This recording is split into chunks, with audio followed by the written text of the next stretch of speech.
Hello everybody, how's it going? How you doing? How is everyone today? I hope you all are ready to solve some mysteries, because that's what we're doing. Was originally gonna play Nancy Drew, but my sister wants to be here for that.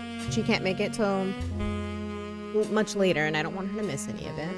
So we're gonna play this instead. It's similar in vein of Nancy. So I think this would be fun. The root trees are dead. I've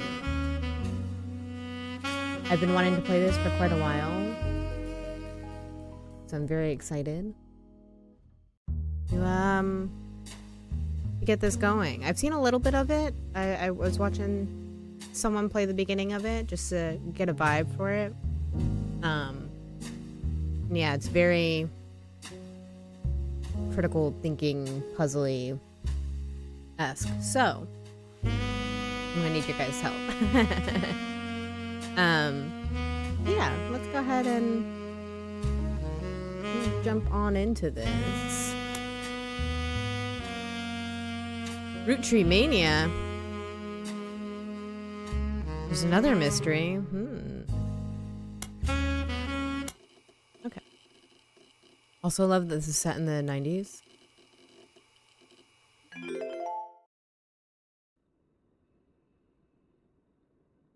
Number 6, 1998. The plane that crashed last night just outside of Pittsburgh is now known to have been the private jet of the Root Tree Corporation. Local aviation authorities have speculated, based on the pilot's final communication, that the winter storm and heavy winds played a significant role in the crash. On board were multiple family members, including corporate president Carl Roottree and his daughters, the Roottree sisters, best known for their fashion lines and modeling careers. There were no survivors. Again, for those of you just joining us, the Roottrees are dead. I don't know, maybe it's not a murder, but I'm gonna say it's suspicious. I know it's late, but I'm guessing you've seen the news. In addition to dealing with the grief, the Root Tree Company's lawyers are scrambling. Who are you? Everything's about to change. Anyone proven to be a blood relative is about to get much richer. I'm here to ensure everyone is accounted for. Okay, but who are you? I've heard you're an expert at sorting out complicated family trees. A genealogy genie, as it were. Sure, yeah. I'm going to give you a quick test. Pass, and I can promise you the job of a lifetime. Oh, a job of a lifetime.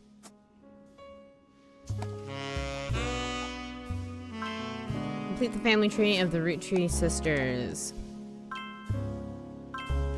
Alright, so oldest sister, youngest sister. Oh, we can search the internet.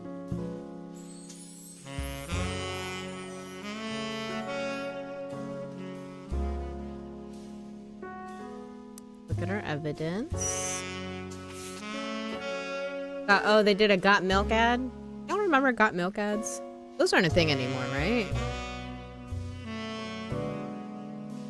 Fucking milk propaganda.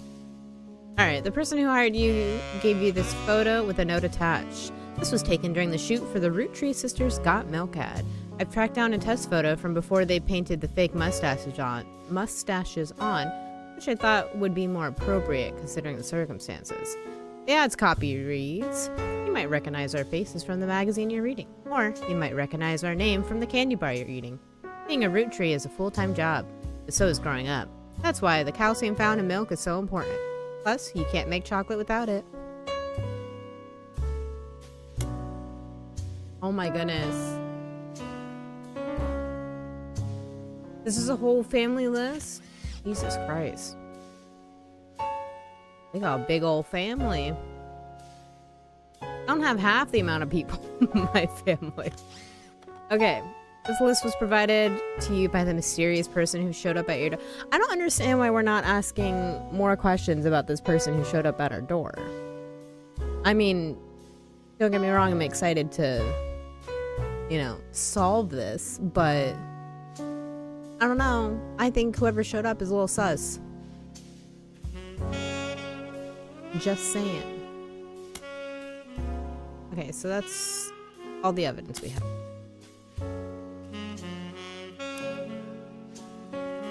What are their names? Did it say?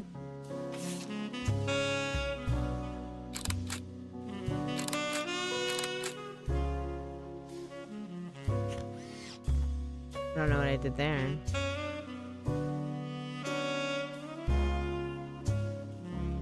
Is this one married or engaged? She's got her ring on.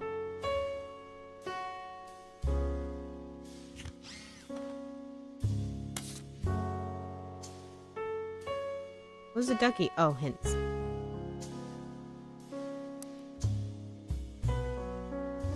Oh, that's fun. Information for the music. That's cool. Okay, what's this? Okay. Welcome to the Information Superhighway. Thanks for purchasing a new Cashew PC. Your PC is equipped with a 56K modem, which is fast enough to access any site on the World Wide Web, even those with high-resolution images. If you find anything interesting, be sure to print it. With your included high-end color laser printer, hot dang!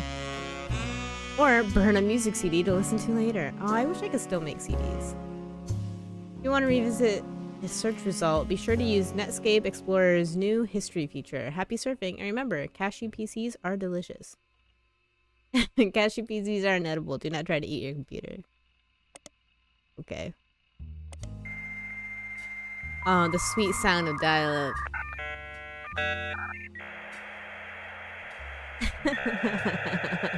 I hope it's not gonna do this every time. Spider search. Pro tip, you can create you can create notes quickly by highlighting text with your mouse. Okay, interesting. Let's see. Root trees. First few pages are filled with news results about the plane crash. Besides that, there are countless advertisements and conversations. Oh, so do I need to be more specific?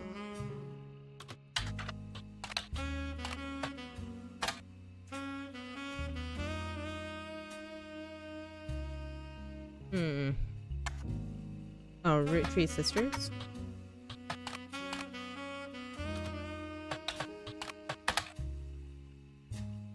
Okay. You came across an unofficial Root Tree fan site, seemingly curated by a teenager. It's neon pink with purple text and hard to read until you highlight the words. The young webmaster writes, Rihanna is the most famous because she's the oldest and got married to TMS. But Riley is a smart one. Rose is a middle child, like me. You might think they are rich just because they are models, but their dad is also the president of the candy company, and their mom, Brenda, is a fashion designer. They do the modeling for her brand, Roots. I eat Root Tree candy all the time. My favorite are Maple Crisp. And try to dress in plaid root. Pose like Riley does in most of the posters. Someday I want to get my ears pierced like Rose. Okay, Rose has pierced ears. Do I need to write this stuff down? Can I leave notes?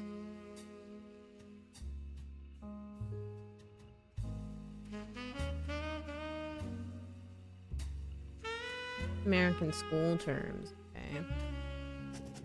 Ah, okay. So highlight. Okay. Ah. Oh, I probably should have highlighted that whole thing. Delete it. Do this again. Okay. Whoever TMS is.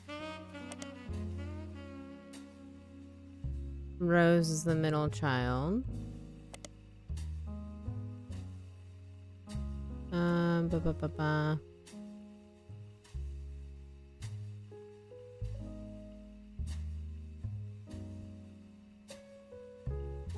Okay, so Riley wears plaid.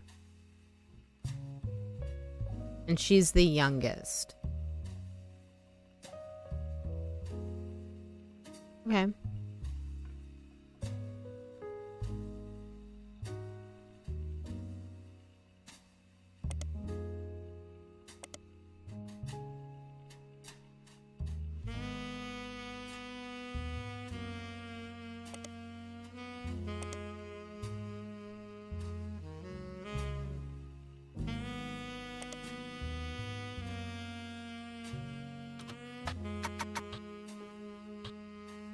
Oh, I can't spell. This is gonna be a problem.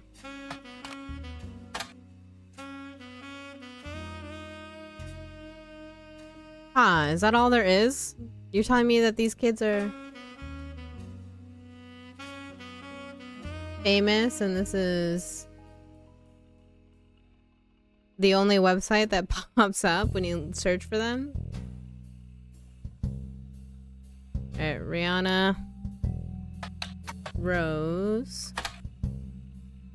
She's not as popular as her older sister Rihanna, but still very well known. Most of the time, they're lumped together as the Root Tree sisters. Unfortunately, the results for Rose by herself don't lead to anything different than when searching for the sisters together. Okay. If someone isn't in the list of names that your employer provided, doing a deeper dive on what you learn about them will often lead to additional discoveries. A good research tip is to make note of any brand names, books, product lines, or magazines that you don't recognize and search for them. Okay, cool.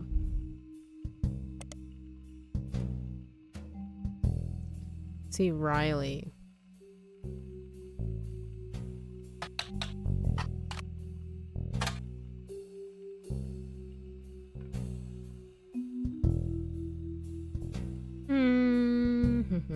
Okay, yeah, all the same stuff.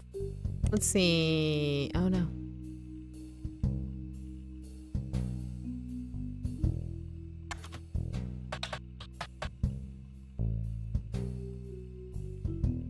Alright, their mom, Brenda.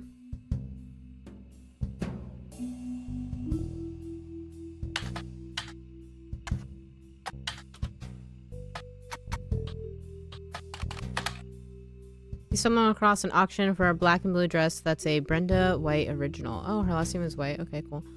The auction describes it a vintage dress from before Brenda became Brenda Roottree and started designing clothes for Root. The white and gold dress itself doesn't seem relevant to your concern.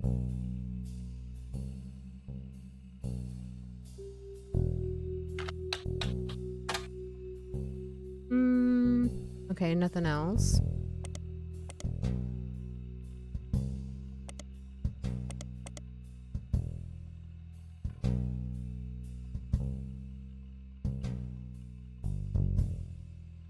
Alright. Riley is the youngest.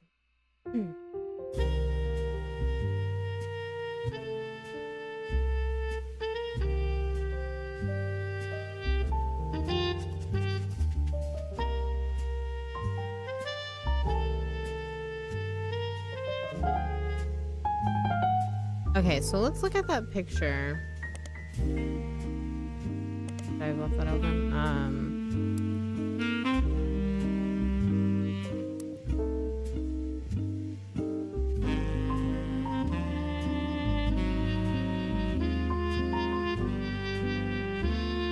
Aren't they all models? Why do I gotta fill in their occupations? Okay, where's my thing? Can I move this? I feel like I should be able to. Rihanna. I'm gonna spell everybody's name wrong.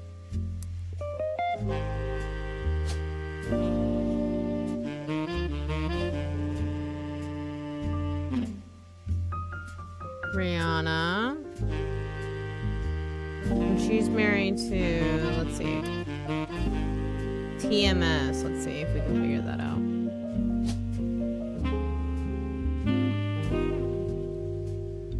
Oh, I guess I can search, right? That's probably what I should be doing.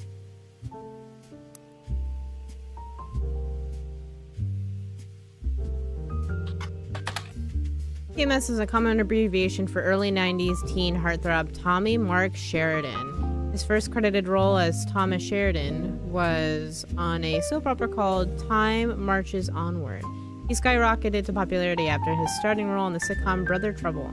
Since the end of Brother Trouble, he has often been on the cover of tabloids for his supposed drug use and more recently his relationship with Rihanna Roottree. After a short engagement, they married in 1997 when she was only 19 and he was 23. Okay. So, Tommy, Mark, Sheridan. If there's anything else on him? No, okay.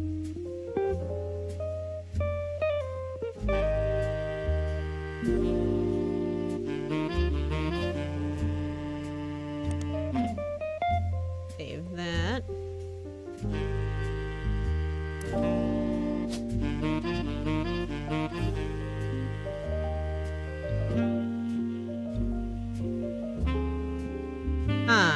Oh. I think he changed his name? Why is he not on here?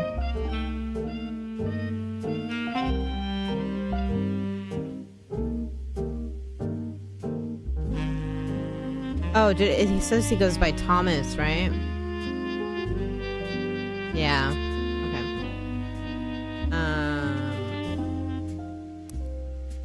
One's Rose. Okay. No Rose. Peculiar. Riley.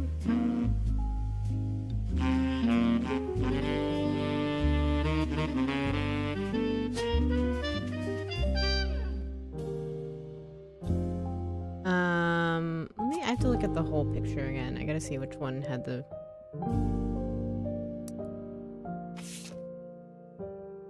Okay, the blue sweater is the oldest. This one. And then, what'd they say about plaid?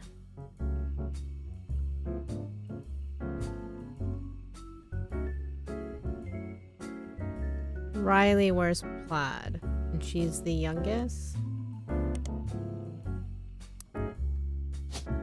So this is Riley. And that's gotta be Rose, but I guess Rose isn't her real name. Right? Okay, so how do we...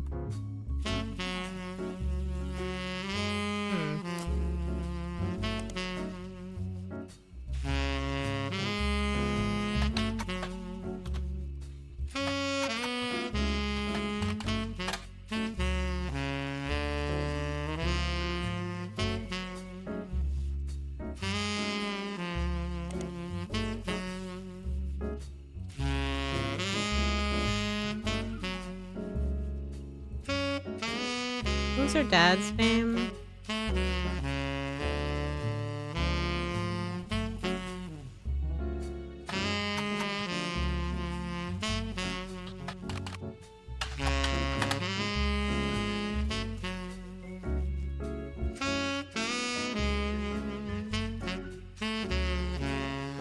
Official website is unstable due to the traffic. That's fine. Okay. You can find a direct link to the history section that manages to work momentarily. Roottree Candy Company was founded by Elias Roottree. Okay.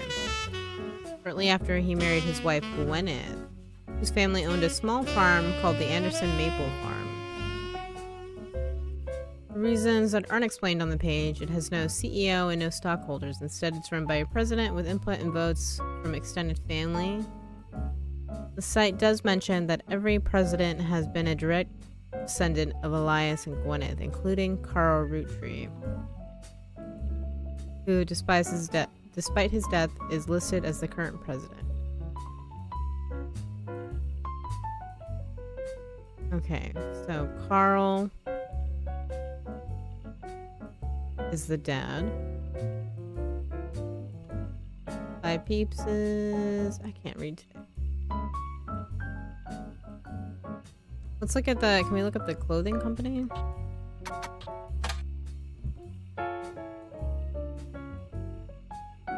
I don't know. Fashion? Oh, the period is part of the name. Okay, sorry, my bad. Clothing company, they make clothes for children, from toddlers to teenagers. Although their website is down, likely due to increased web traffic, you find countless retail sites attempting to advertise their clothes towards the target audience. One of them has to say, "You spied the Root Tree Sisters looking hella fly." Oh, this is cringy. On catalogs, magazines, and posters. Now you can be like Riley Rose and Rihanna. You also come across a website from a collector of clothing catalogs. Root has released 2 catalogs per year every year since 1984. Rihanna has appeared on almost all of them.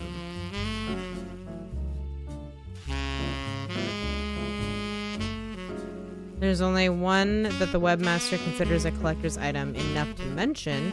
It seems that Brenda Roottree, the Roottree sisters' mother and Root's head designer, appeared on one cover holding her daughter Rose in 1985.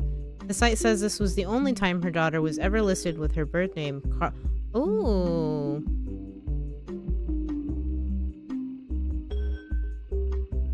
Okay.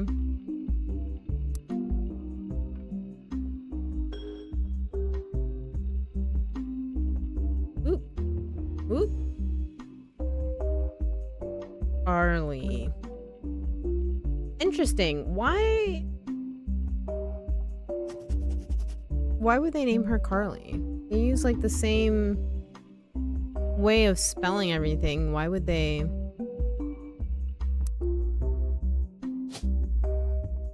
not name?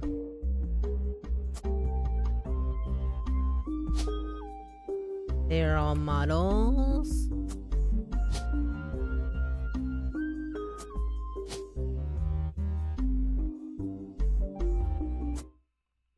Well done. We did it. Okay. Not too difficult. Yo, there's 50 blood relatives that we gotta figure out. I guess 47 blood relatives we gotta find out. We've also logged the following option entry. Thomas Sheridan. Nice. Okay. Oh, okay. So we didn't have to figure out who she's married to, but we did. I want to just, you know, figure out everything. Sorry to test you, but I had to be sure you could use the internet. Some folks refuse to get with the times. Safe to say, you're hired. Oh, it is 98, so that's fair. The reward for untangling the family tree is substantial. Life-changing, even. But here's the catch. The root trees go way, way back. The family tree's a bit daunting. Most people freak out the first time they see the whole thing. But I'm sure you'll be fine. The man who started it was particular about whom he considered family. For your purposes, you only need his direct blood relatives. Anyone related only by marriage is optional, but filling them in can lead to useful discoveries. Okay, okay. I wonder if it will let me know when I'm wrong. You now have access to some unique websites, plus a list of notable root trees. Notable people are easy to find via your search engine, and marked with stars on the family tree. Easy to find via your search engine. Okay. I'm off for now. Carl Roottree had a lot in his office. I'll look for anything useful. I'll return once you identify 6 more blood relatives. Who are you?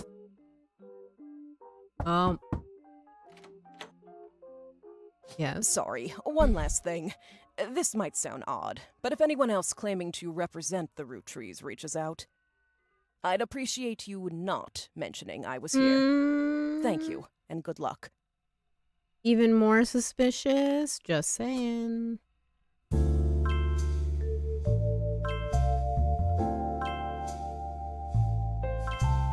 There's a lot of people.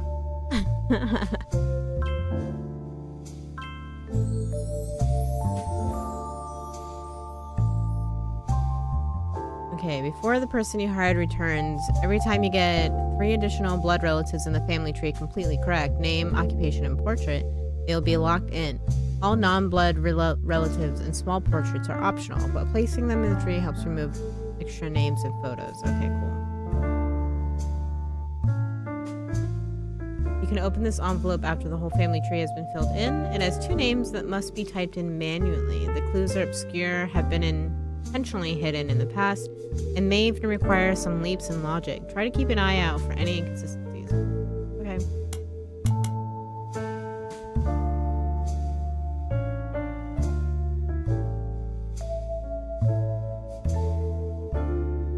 Okay, so this is gotta be Brenda. And this would be Carl. I don't know what he looks like, but we'll find out.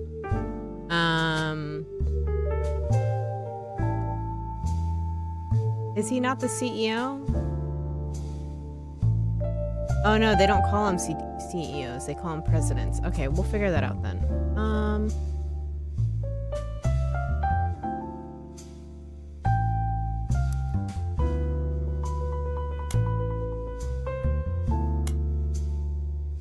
Root Tree sisters and their parents died in a plane crash on December 6, 1998. The next evening, a shadowy figure appeared. Yeah, we're still not asking questions about that lady. I think we're dumb, but whatever.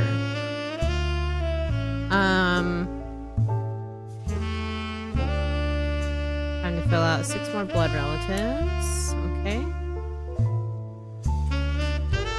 Notable root trees. The sisters, Carl, Elias and Gwyneth, Gwen Root Tree, Red Root Tree, Jim, Lauren, and Miracle Jr.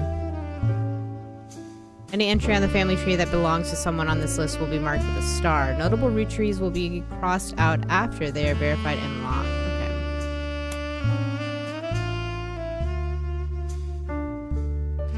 It's an ad.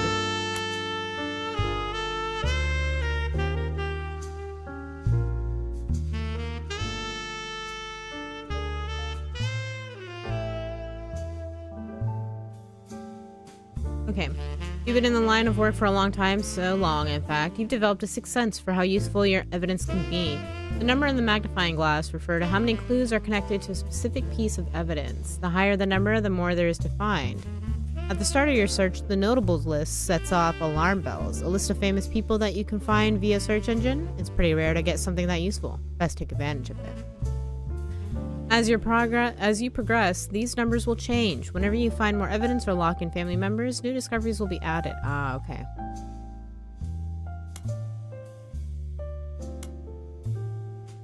So this is important, I guess. 1920s. Okay. Sour plum, awesome apple. Bad blue raspberry, cool chocolate, and so strawberry. There's 5 flavors because the original inventor had 5 kids. Okay. Interesting.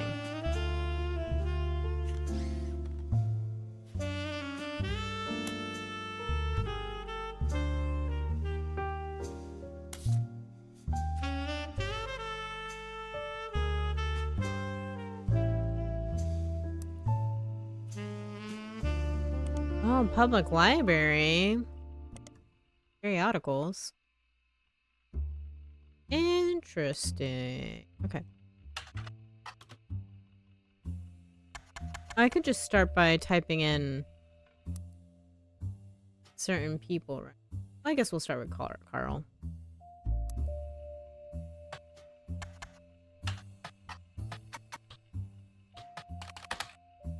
Alright, yeah, he died in a recent plane crash along with his wife Brenda and their daughters. He was the president of the Root Tree Candy Company as well as the clothing company Root Period, which he co-founded with his wife. Here's a short press release that the Root Tree Candy Company released today to news organizations.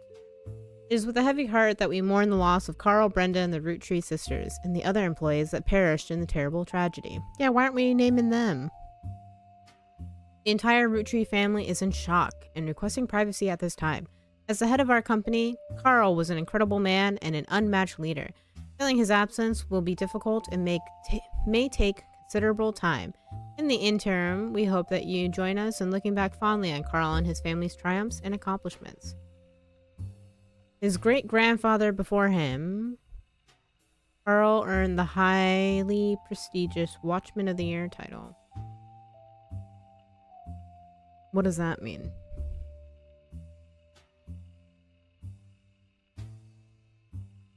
Do you think this is important? I don't know.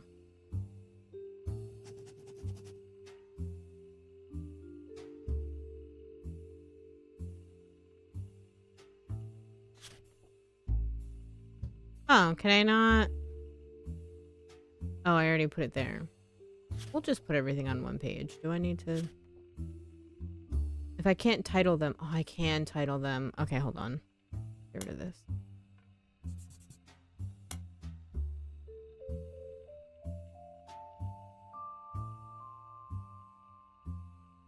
Roottree Sisters.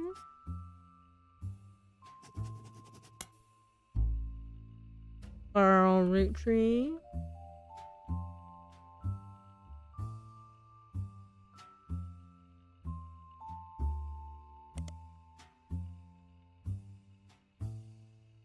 Let's see. Watchman of the Year. Let's see what that is. Oh, wait. I can just do this, right?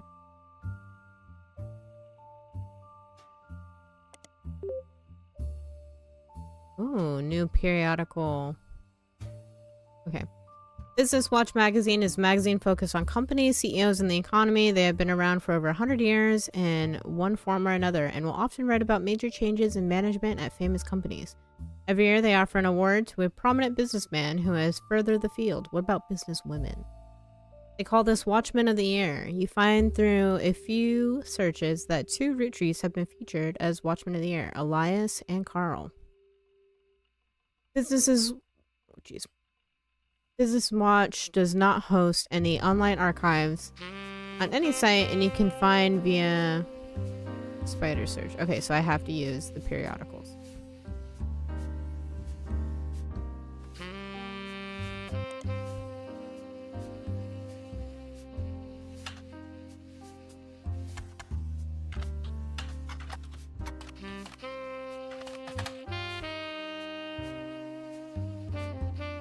Every 10 years. Okay, so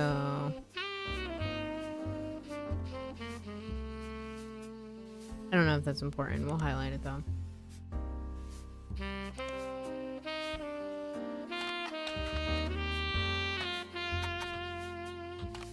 How do I find pictures of people? No pictures have come out. Oh. What did we just print? Hold on. How do I get to that? Oh, interesting. This is a famous picture of Elias and Gwyneth Roottree. It is taken in 1909 after they founded the Roottree Candy Company, but before it was a success. From what you found searching the internet, it seems quite difficult to find any site about Elias or Gwyneth that isn't accompanied by this picture. Elias and Gwyneth are on the notable Roottrees list in your evidence. They will be marked on the chart with a star. Okay.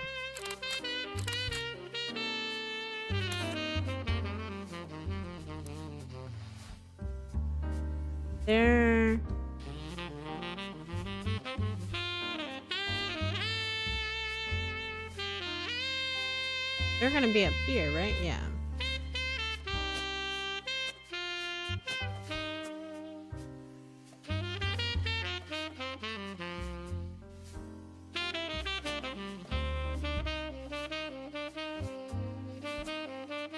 Oh, does he have a middle initial? I don't think so.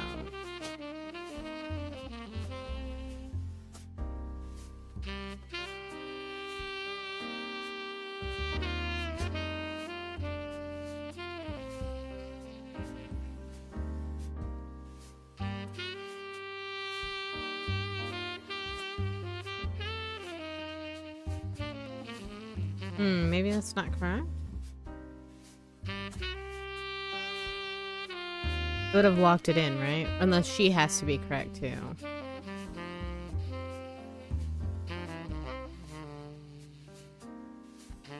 And then yeah, they had 5 kids. 1, 2, 3, 4, 5.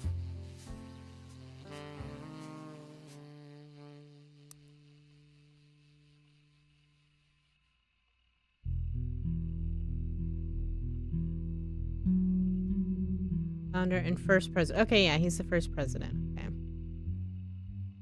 So that's right. So then what is her title?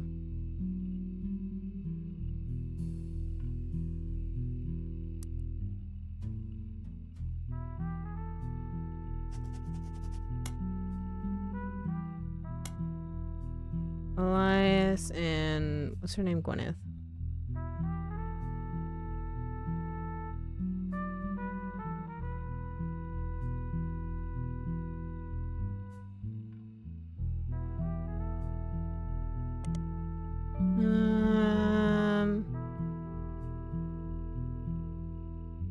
On the top, there's a picture of him and his wife. Yeah. Credited for inventing 5 Pieces, a popular maple candy. Before that, the farm he inherited by marrying his wife only produced syrup. Okay. That's important. After the candy became wildly successful, Elias spent his time and energy on cementing his reputation as a family man. He is quoted on the site as saying, "Blood is thicker than syrup, and that any child linked by blood to me shall be linked by blood to my legacy." The site enthusiastically claims that he made good on that promise, but offers no additional details. There are a few more quotes about Elias from a book called Family Man, The Root Tree Legacy by Bess Williams. To say they are biased is a massive understatement. Below that, there's a long list of accomplishments and awards. One stands out, like his great-grandson Carl, Elias was voted... Okay.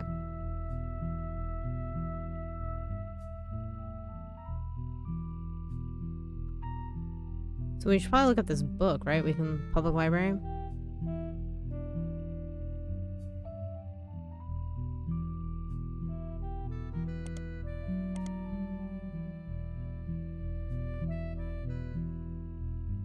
What was it called? I guess I can't copy it into there.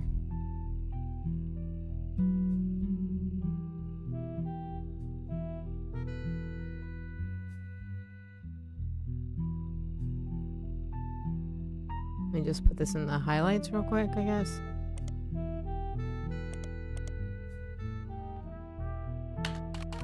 Oop.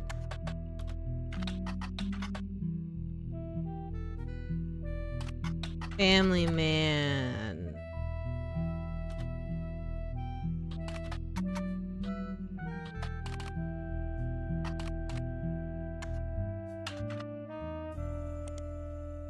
Published in 1920, hardcover, nonfiction, an old book about Elias Roottree. There's no downloadable version available because this book is impossible to find these days. Okay, cool. I guess I don't need it.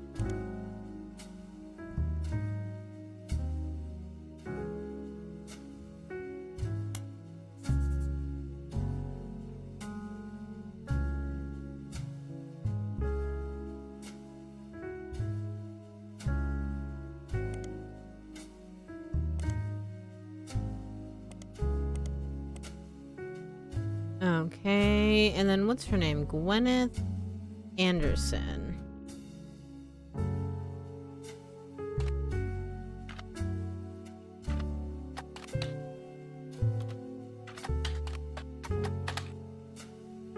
And some information on a website for the first Anderson maple farm. There are a few pictures, including a famous picture of Elias and Gwyneth. The photo is added to your evidence.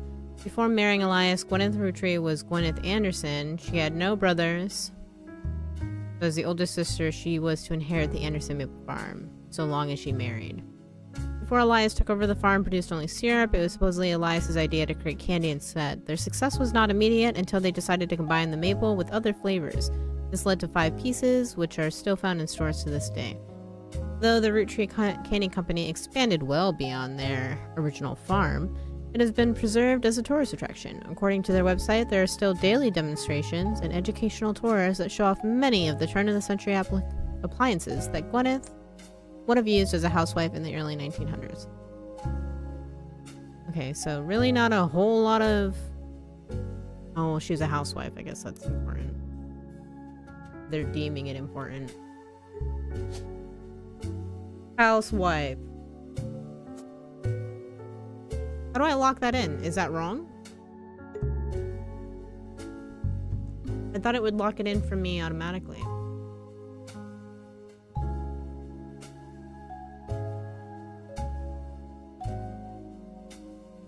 Oh, once you verify them, then you can... Okay.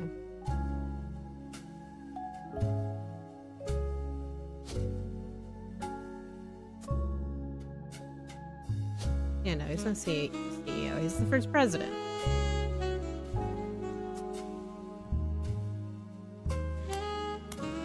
But it's not locking in, so I guess that means something's wrong. I don't love that. Let's just continue. I'll go back to that. See, Anderson Farm.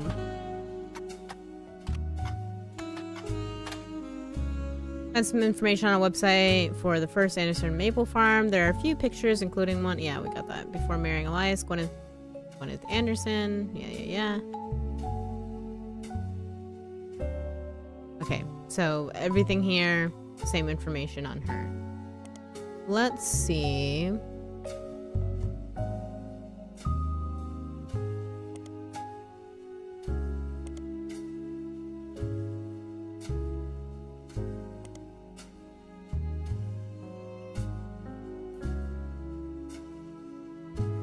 How do I look up their kids?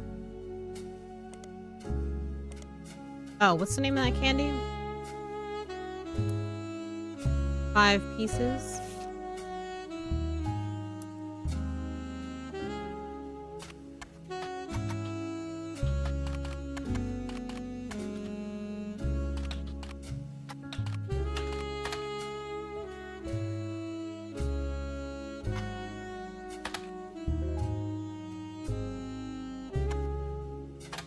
Nothing for this candy? I thought this candy was important.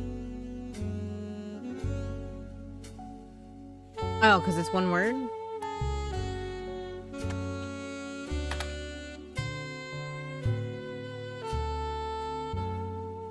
From marketing materials of various candy history sites, you learn that 5 pieces are the iconic candy sold by the Root Tree Candy Company. Although they are no longer the company's only popular product, they still sell well to this day. 5 pieces are small, colorful, shell-coated maple candies that, since the late 20s, have been pressed into the shape of a maple leaf, although they usually have one flavor that looks more like a berry. What do you mean they have one flavor that looks more like a berry?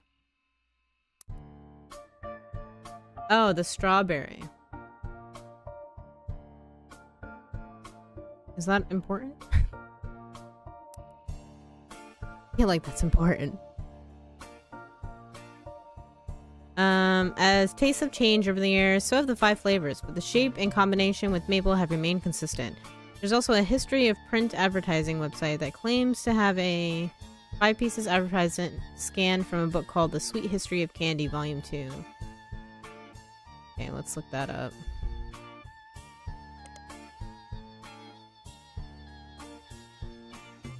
Fortunately, when you click through the website, it seems like all their image links are broken. So yeah, we gotta find the book.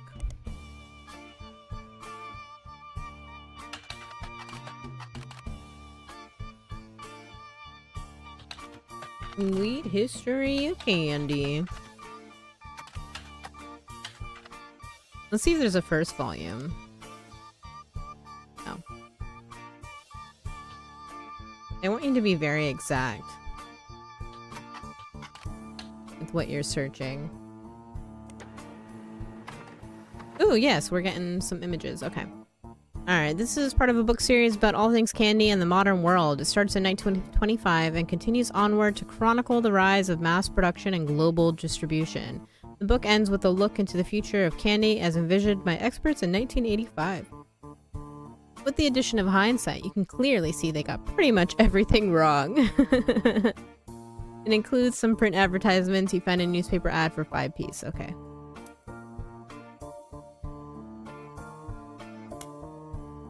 Nice. It's a miracle, a modern candy for a modern society. Root Tree's 5 pieces contain 5 different maple-infused flavors. The Root Trees are proud family business. And our flavors are inspired by our children. Ah.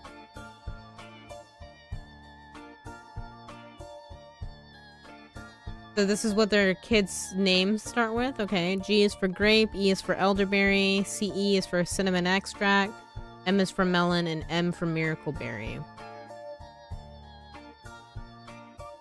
So that's all 5 of their kids. Cool. I wonder if that's in order. So yeah, I'm assuming G is the oldest, E is the second, and so on.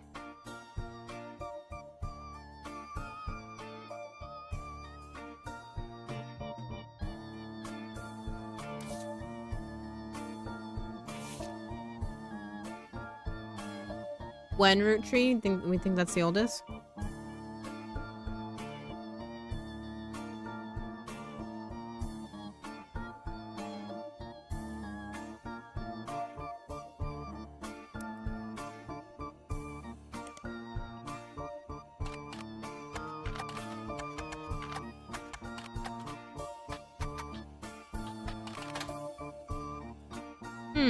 Did I spell it wrong? I sure did.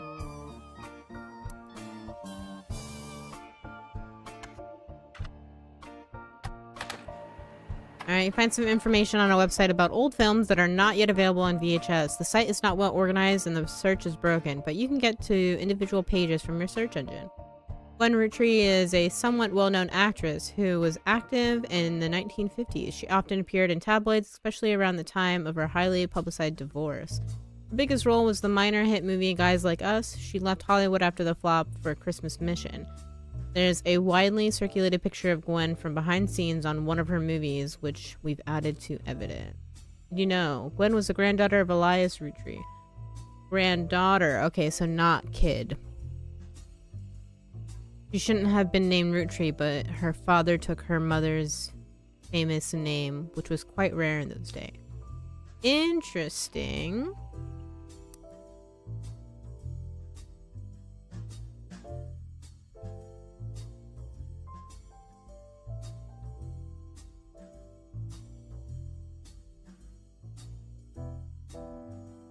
So she divorced. So far it looks like only one here has divorced. So this may be Gwen here.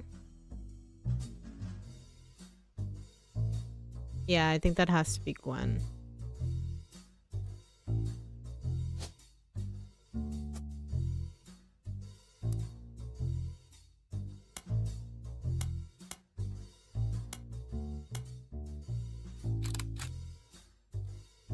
Is on the notable Roottrees list, yeah.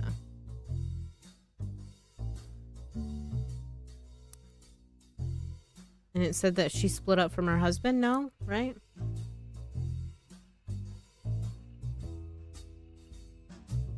Highly publicized divorce. Yes, okay. She shouldn't have been named Roottree, but her father took her mother's famous name.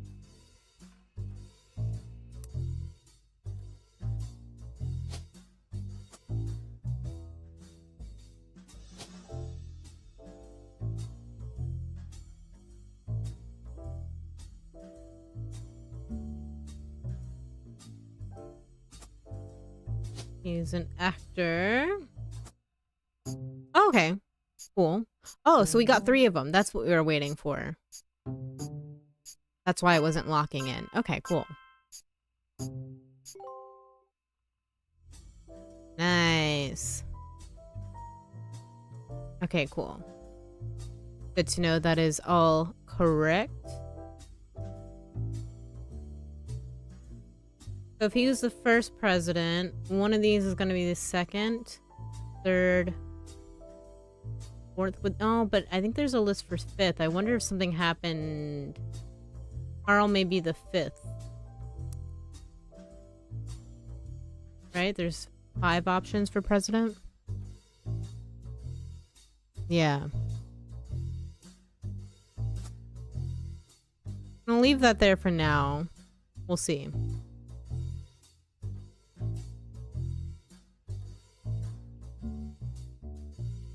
So this is gonna be a lady, and this is gonna be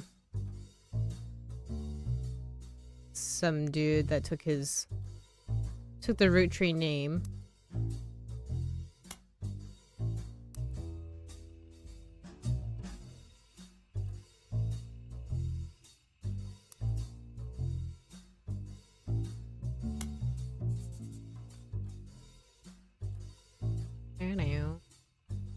How do I look up?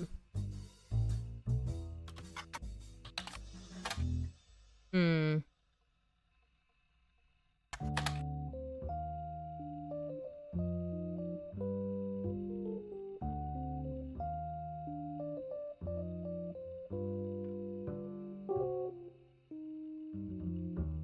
Granddaughter.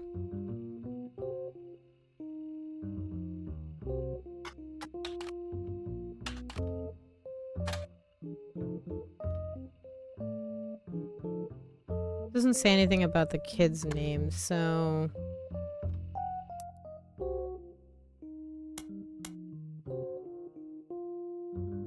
Let's look up red root tree.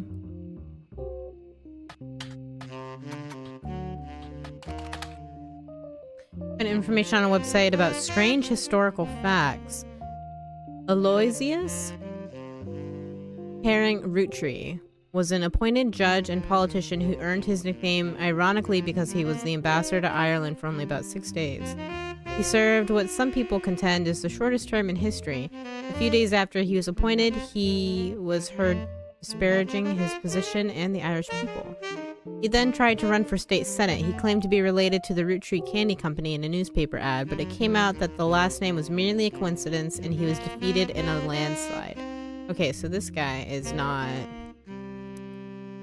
There's not even a place for him here because he is not related.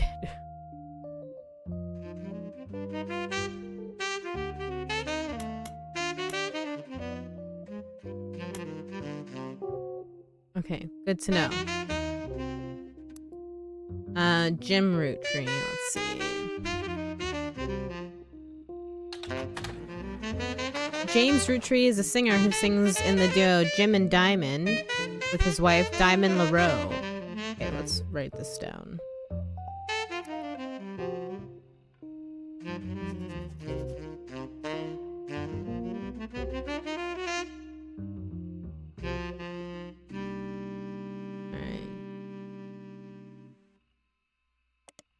The duo, according to many sources you find, is considered a one-hit wonder due to the disco song Rollin' On Down to the City.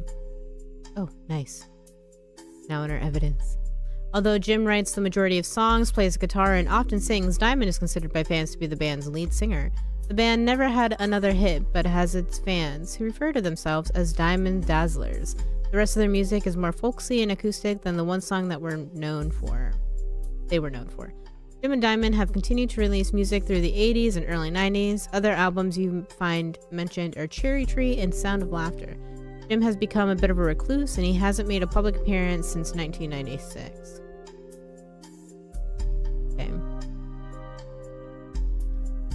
One Hit Wonder.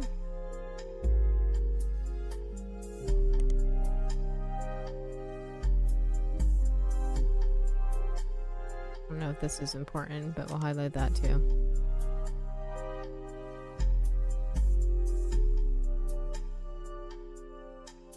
Fans who refer to themselves as Diamond Dazzlers. We'll look that up.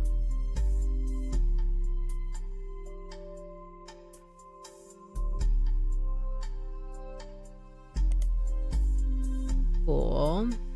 Let's see. Diamond LaRoe.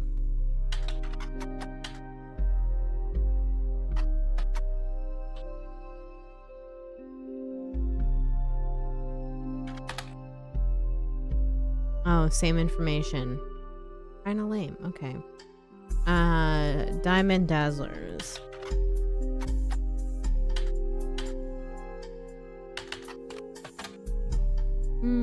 Nothing. Okay.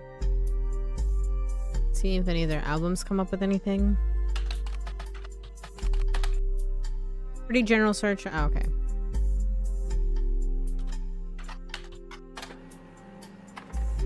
Nice. An album by Jim and Diamond released in 1995. It wasn't professionally reviewed, though diehard fans of Jim and Diamond online say it was returned to form. The CD was apparently so hard to find in stores that some fans have resorted to selling cassette bootlegs of it. There's a music commerce website that claims to sell the album, but it's sold out at the moment. You do find a short sample of one of the songs called Sun you added to your evidence. And what was the other one? Sound of Laughter.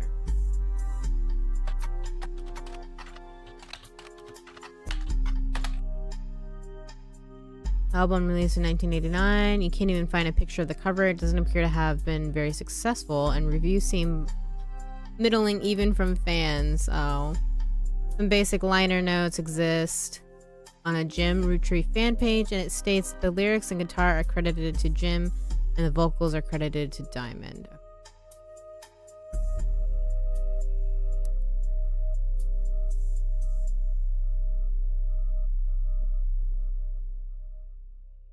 Oh, he's a red herring. That's funny.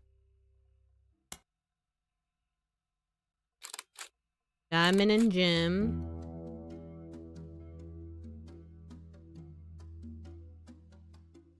Alright, Rolling On Down the City was barely a top 20 hit for a few weeks in 1979. According to the liner notes, it satirizes how a part of society was content to remain indifferent to economic inflation and civil unrest in the Middle East. Unless pop culture tricked them into caring, somewhat ironically, listeners didn't seem to pay attention to the lyrics enough to trick them into caring. Instead, most of its play came from roller disco. Because it was such a product of its time, it doesn't get much play anymore, even on stations that play oldies. Maybe that's why you've never heard of it. This image is from an auction for a sealed copy. It has a sticker that says, "Only the great-grandson of Elias Roottree could make disco this sweet." It is credited to Peter Genowicz from MMM. Okay, so great-grandson. So this would be Gwen's brother.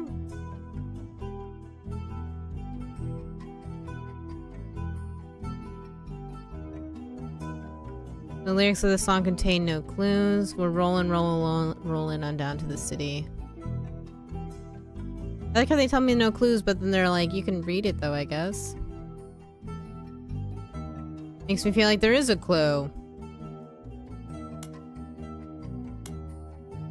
Oh, I can listen to it. We're rolling on down to the city.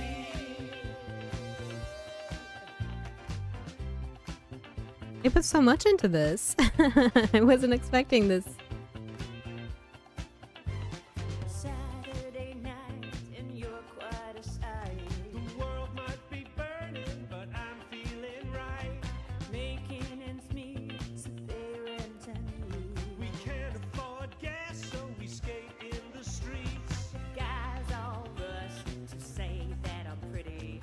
Ladies blush and find me so witty. They're out of luck tonight, what a pity. We're rolling on down to the city. It's catchy. I can see why people liked it.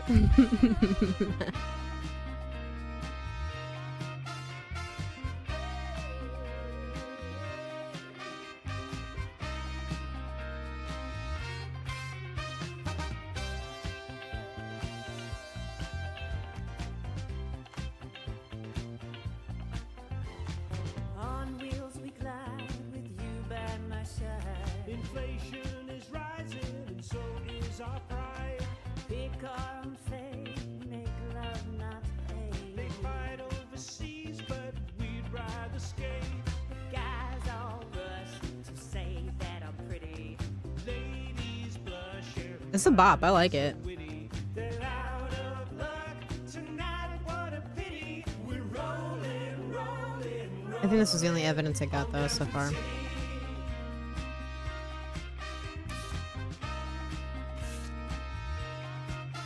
Oh, and this is the cassette. Oh, I could play this one too.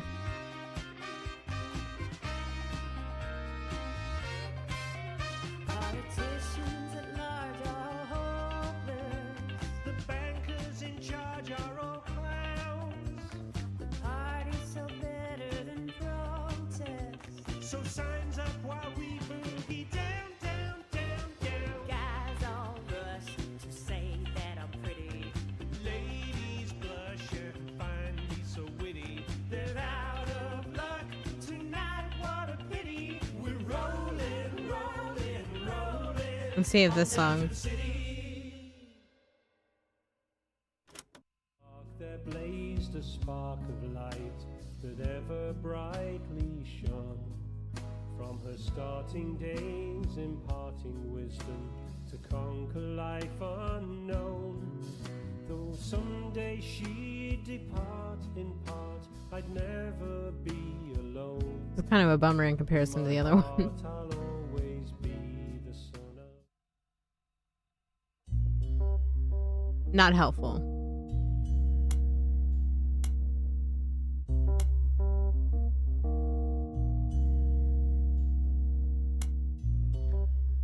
Okay, so this was, what was his name again? Jim?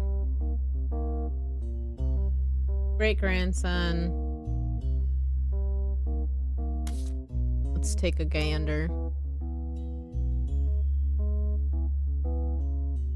So he's gonna be somewhere around here. He did get married.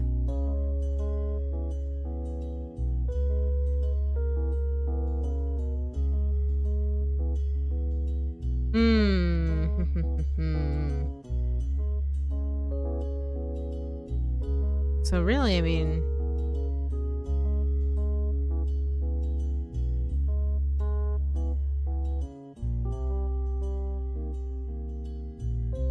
It could be like anybody. I don't know if he and Diamond got separated or whatever, so... Let's see...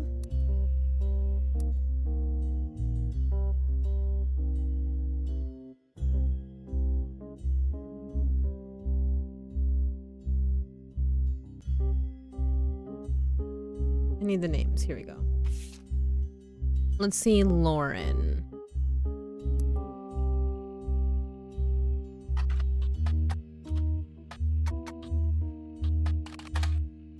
Author Lauren Roottree, a distant relative of the Roottree sisters, is known for her book A Life Between Wars. According to a website about famous authors in the early 1960s, Lauren released a few romance novels under her married name, Lauren Rafferty, to little fanfare. When her publisher learned she had been keeping diaries about her famous family, they insisted she release them under her original name, Lauren Roottree, to take advantage of her family's notoriety. The selection of diary entries released in 1965 as A Life Between Wars spans from the ultimately untimely death of her husband in World War II to coping with the post-war world as a young widow and mother, as well as her perspectives on changing times and societies on the way through the entry into Vietnam. While the content is not considered particularly relevant to modern audiences, it has found a new life as an exercise in high school English classes to show an evolution in writing style and for a look into life in previous generations. After the success of her diaries, her publisher re-released her romance novels under the name Lauren Roottree. This included Romance and Court, which gained popularity. She followed the re-release up by writing 2 new sequels, creating what fans referred to as the Court Jester series. Find no recent details about Lauren, though she's listed as retired.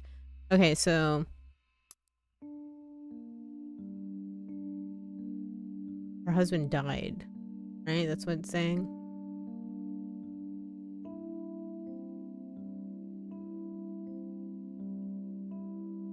These all say split up. Doesn't say anything about anybody dying.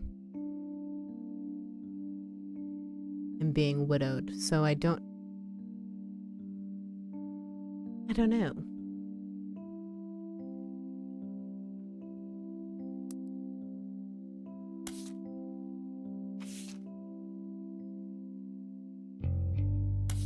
Let's look up... Well, first of all, let me make a page for... Oh. There we go. Lauren.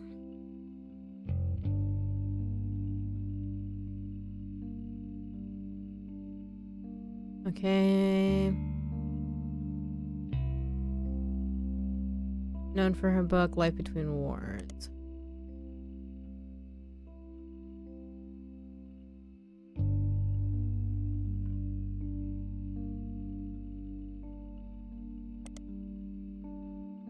Ba, ba, ba.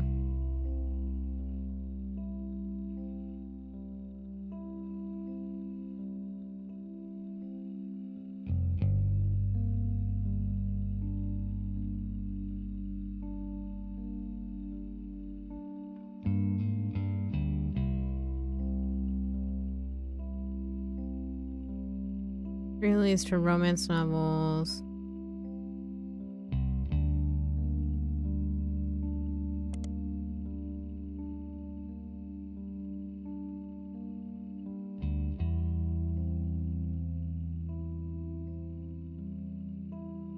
I don't know if these books are important, whatever. Alright, she's retired. So let's look up her books.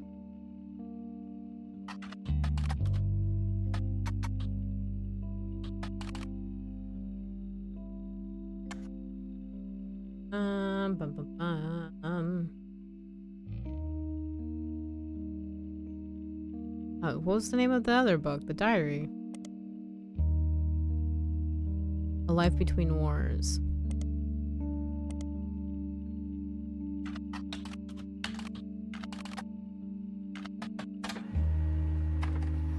Printing diary, nice. Seems you've hit the jackpot here. This is a book occasionally taught in schools. You can find a hardcover edition for students that has full-page, high-quality pictures in it. Yes. A summary of the contents of the book, photos, as well as some particularly relevant entries from the diary have been added. Nice, okay. What's her other books?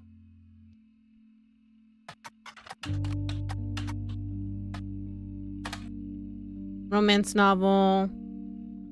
About the author blurb mentioned she has the inspiration from one of her brother Clancy's lectures in the Middle Ages. Okay.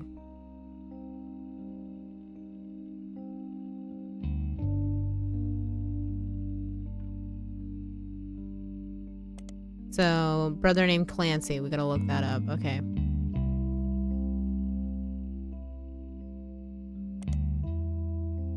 Clancy? Huh.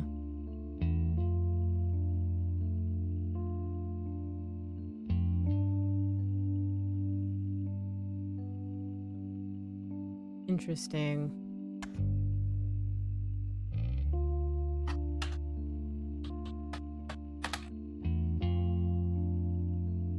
Alright, what if I type in her married name? Did I save that somewhere?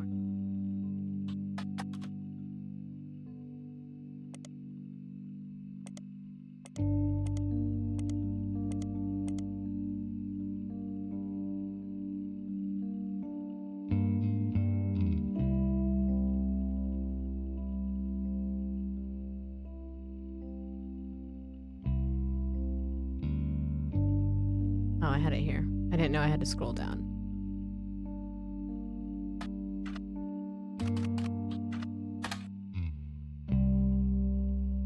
Same information, I think.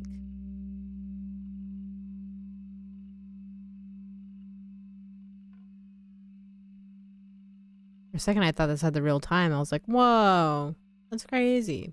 It doesn't, though. Well, what if we type in Rafferty? No. Okay, cool. Let's look at information we just found.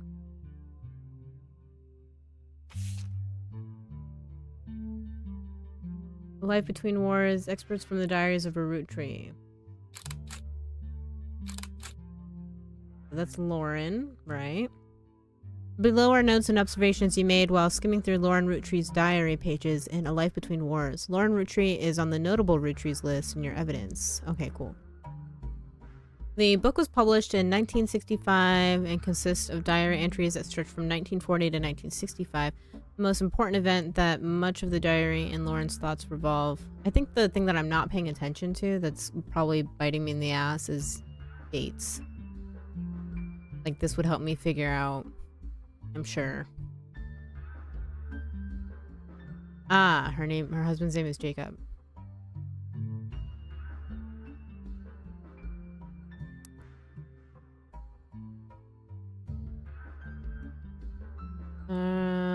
On the diary, Lauren's thoughts revolve around was the loss of her husband Jacob. Jacob died in the final months of World War II.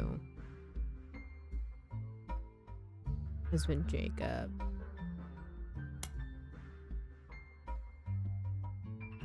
Oh, while Lauren was pregnant, Liz left her to raise her son Clark alone. Son Clark. Never remarried and only had one child. Okay.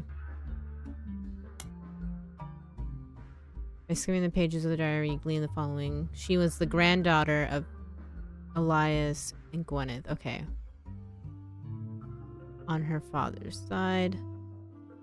Okay, so her dad is a root tree. Her mother's family was called the Cossells, but she hardly ever mentions them. Her father, who she always refers to as Pop, was the head lawyer for the Root Tree Candy Company and helped write a legal document called the Clansed Trust. Ooh.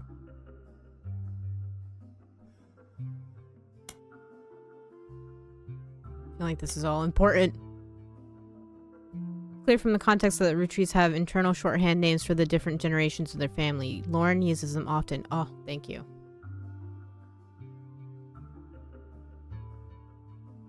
So the 5 pieces, yeah.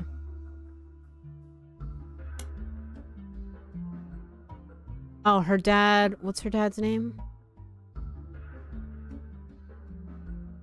He just calls him Pop.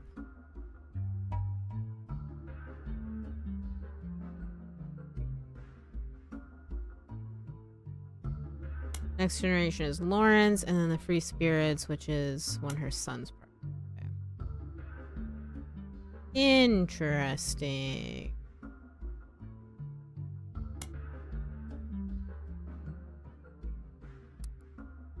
An entry entitled Complaints from Lauren Rootree's Diary, written in 1953. The entry seems to focus specifically on one of Lauren's family members, Gwen, who is on the notable... Okay, seems everyone has something to complain about. Gwen, as an only child, complained of loneliness.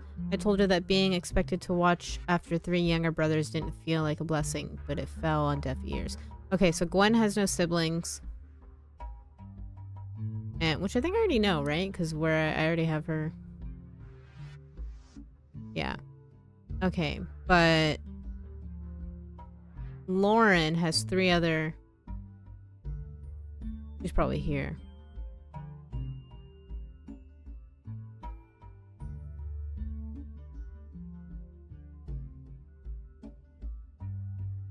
There's 3 other brothers. Yeah, okay, so Lauren goes here somewhere. And then so her dad's name starts with... Hold on. Not this one. Her dad is C.E. Maybe he's also Clancy? You think Clancy's you named him after her dad? Okay, back here.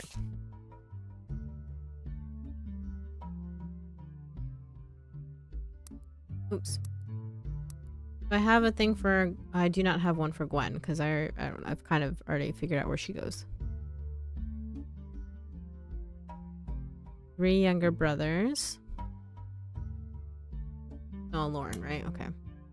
During the summer where I went to stay with her and Aunt Margot, I hoped she would be the sister I never had, and that I'd do the same for her. Okay, so Margot is Gwen's mom? I guess I need to.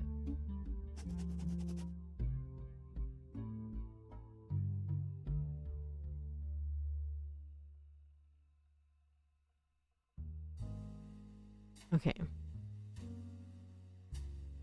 Only child.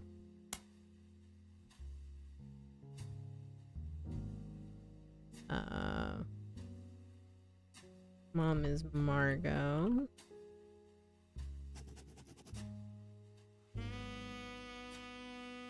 I even tried to dye my hair blonde to fit in with the 2 of them. What a mess. But she just complained. To her, I was the lucky cousin.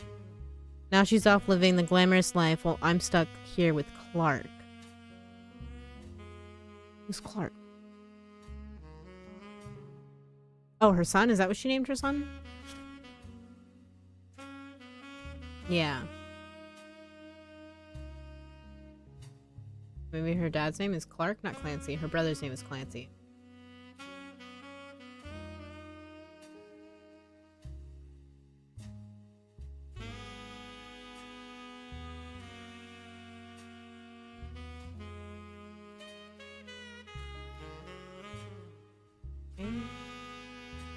This probably information doesn't need to really be here.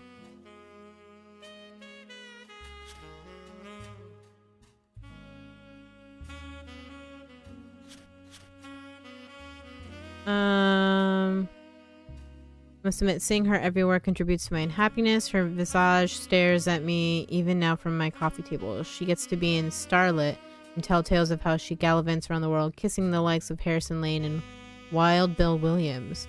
She's the first Root Tree woman to be anything other than a housewife, and I'm jealous. However, not a single mother, but I make my own way in this world. But I'm off topic. A girl with all the luck in the world was jealous of me, and now, though I have been undoubtedly burdened by terrible tragedy, I'm also lucky to be born into a family that can support me for eternity. I can raise a child without worry, unlike countless other widows. If any of them were to hear me complaining, they would rightfully scoff just like I do at Gwen.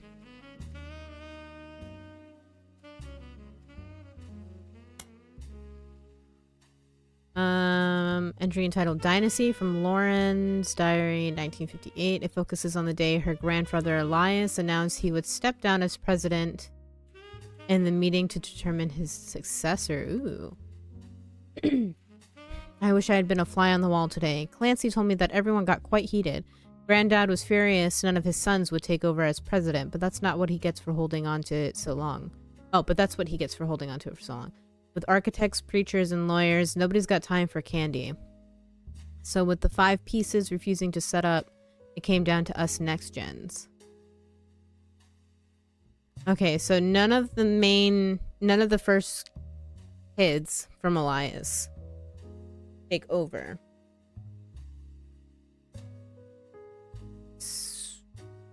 Okay. Pop argued at length that the company should stay with our branch of the family since we still have the Root Tree name. I'm not even sure Clancy would have wanted it, but he's the one who was volunteered. Instead, it ended up going to Zach. Even though his surname doesn't match the candy, he's the firstborn son of the firstborn 5-piece. I'm not sure how that's relevant to running a company, but Granddad has always had very particular views when it comes to this bloodline. I asked Clancy if it ever came up that a woman could take over. After all, Angie's older than Zach, and I'm next oldest of us all. But he just laughed. I'll never forget the cuss words Pop used when he told Ma it wouldn't go to us. Mother, ever the quick-witted, at least with catty remarks, countered back, maybe they wanted it to go to the only member of the family who looks like he samples the product. Interesting. So, they're saying Zach is rather large? Is that what they're implying here? Alright. Sam, written in 1963. From a previous entry, you learn that Elias had given it to his wife and announced that Sam, an obscure relative, was to be included in family gatherings. Gwyneth had been pushing to include Sam for quite some time. Lauren writes, "Why Sam? I have many distant relatives I've never met. After all, Granny had sisters and Granddad had a brother or two, but I was told, trim their branches from the family tree. So why is Sam special? Nothing adds up, and I'm not the only one to realize." Angie summoned all the next gens to a secret meeting in Zach's office. Gwen's in Paris, but the rest of us, including Miracle's boys, spent ages trying to unravel the mystery. I didn't recognize Sam at Uncle Junior's wedding to Patsy last year. Okay, so her dad's not Miracle Jr. At the reception, when I asked who Sam was, Pop shushed me and said it was complicated. Clancy swore he saw Sam working alongside the farmhands. E.C. and John... I don't know a John, do I? When he used to drive past the old Anderson's farm on his way to work. Upon hearing that, Zach checked the records and managed to confirm all 3 are on the books. Eli, Miracle's youngest, not my brother, even chimed in. Apparently, when he was riding his mini bike alongside the farm a few weeks ago, Sam gave him some old tools, and taught him how to make the bike's engine faster. None of us think that proper for a multitude of reasons, but Eli certainly seems thrilled. Oh, she has 3 brothers. That's right. So Eli's another brother. At the end of the day, nothing explains why an outsider has cozied into family affairs. especially one who works on the farm for of all places. Whatever happened to blood is thicker than syrup? Why is Granddad making an exception now? Maybe he's Sam's a kid, is one of his kids out of wedlock or something. You think he cheated on his wife? One of the final entries called Clark, written in 1964. Clark's getting married and, in my opinion, far too young. He's barely 18, and Danielle isn't much older, but openly confronting them would make me a hypocrite. After all, Jacob and I got married at 16. Do I know that her?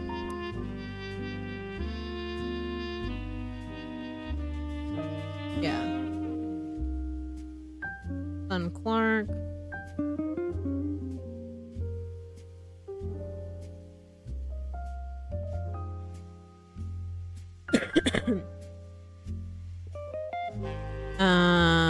Let's see. Oh, thanks for the hydrate. OT Poby, how you doing? How are you doing today? Let me hydrate here.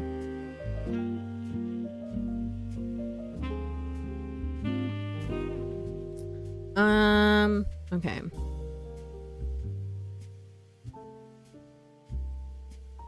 Seeing Clark, like the rest of his generation, is a free spirit. What else do you call a group of kids growing up with more money than any one person can spend? They all aspire to be musicians and artists and dancers and all sorts of nonsense. The only one who has any discipline is Carl, but that's because Pop forced Clancy to send him to the academy. Okay, Clancy is brother? Oh, Carl's dad. Okay.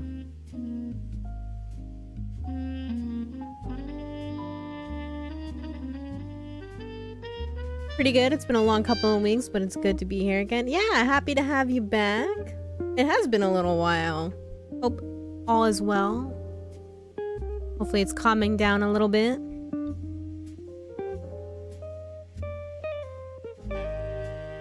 Okay, so Carl's dad is Clancy. Carl.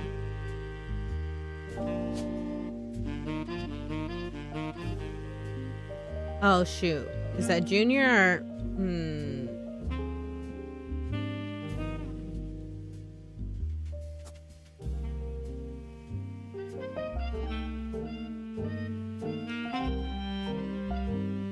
Oh, it's gotta be Junior. Clancy, Junior. And so then this would be Lauren.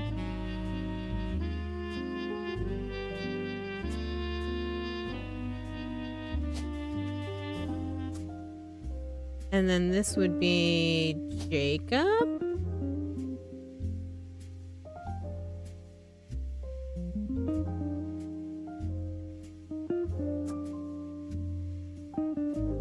And then so this would be Clark.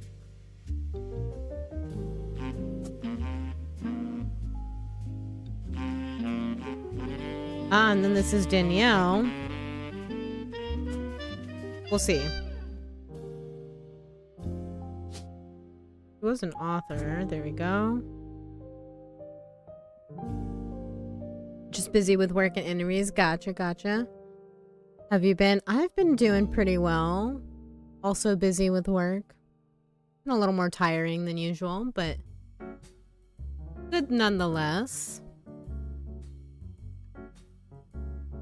Okay, hopefully I got this information correct here.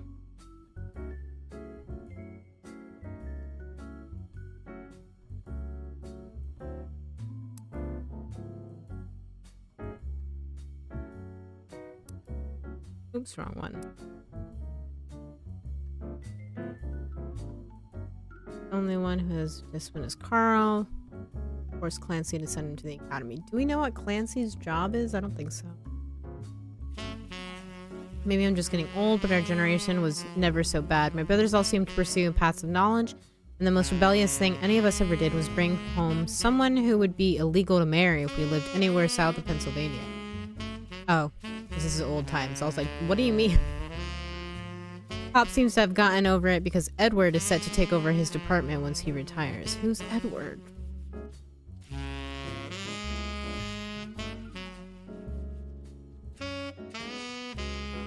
As for me, my first published book, Swashbuckle My Heart, is based on the pirate stories I used to invent with Jacob when we were walking in the woods after school. I think he'd be proud that Clark and I are carrying on his name. Even my cousins are doing well. Zach's not a bad president after all, and his sister seems to be doing a good job raising her twins. Gwen is Gwen, but at least she came out of the divorce with her head held high. She even told us she might come home next year so we can meet her kids. Oh, Gwen has kids. I think I already knew that. I just don't know who they are. But the free spirits in any other family, they'd all end up in the streets, even Clark.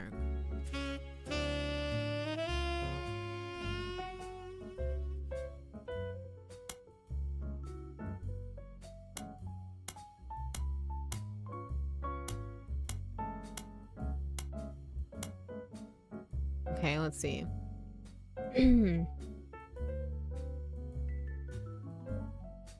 This is the 5 pieces. Oh, okay, cool. Dang, why is this one so much younger? Okay. The picture was famous in our house. Pop even had it framed. That's him on the left. Is this her dad? It was taken in 1935 to celebrate the move to the new warehouse that Eli Jr. designed. Angie and I both wanted to be in the photo since Miracle was in it, and the 3 of us were all about the same age. We were told only the 5 pieces. Okay, so this is Miracle. Which really didn't go over well, to say the least. Eventually, I suppose, stopped the tantrums. They posed us in front of the camera with Mr. Morden, who was there with Aunt Gwendolyn. I found out years later that they never even took a second photo. Oh, that's so mean. Okay, so this is her dad.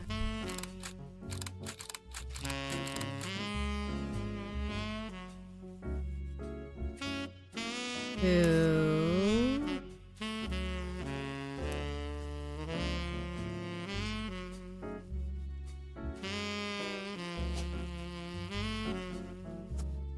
I think? Yeah. Oops.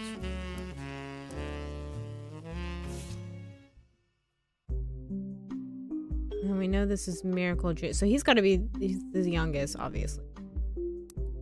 So Miracle Jr. right there.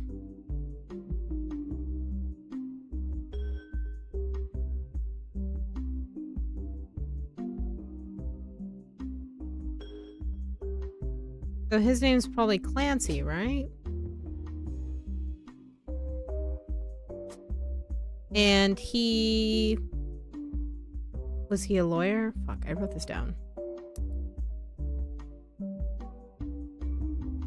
Yes.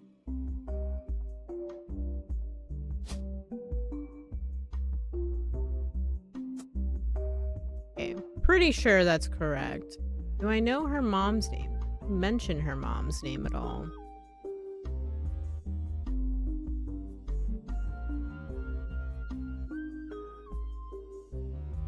Possible. Let's see.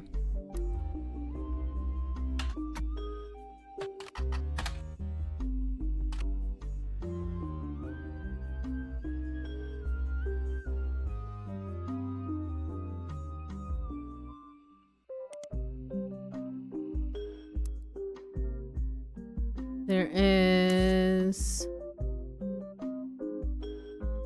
this one here. Okay. So I'm assuming this is Zach. She was being mean about his weight. And he takes over. This is the next generation. An attempt to capture the spirit of the 5-piece photo with our generation for old time's sake. We gathered on the warehouse floor. I wanted Eli to stand all the way on the left, since to me he looked a lot like Pop did in the old one.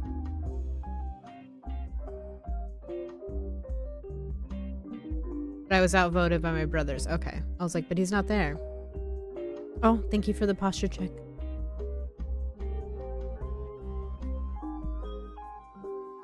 I was hunching over a little bit.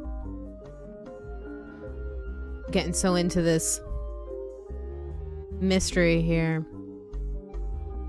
Looked well like Pop did in the old one, but I was outvoted by my brothers. They insisted the four of us stand together, and so we clumped up in the middle and let everyone filter in behind and in front of us. The only one too good to make an appearance was Gwen. We already have her picture, so it's okay. Grandma insisted we include Sam, even if we didn't want to. None of us understood why, including Sam. I also didn't think it fair Miracle made it in, since he's technically a 5-piece. Okay, so the older person... Assuming him. I don't know. I guess my inner child still holds a grudge even after all these years. Okay, so her dad... I mean, not her dad, sorry, her brother? I wanted Eli. So this is Eli.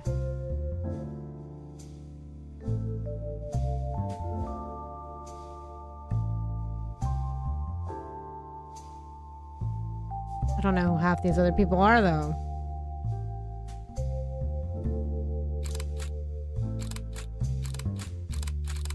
We'll figure it out later.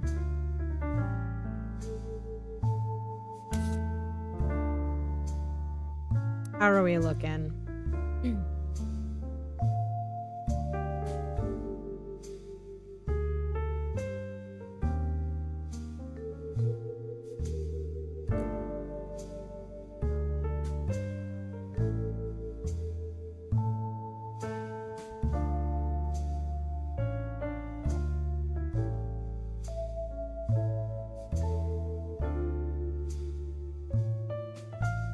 Let's search Clancy Edward. Nope.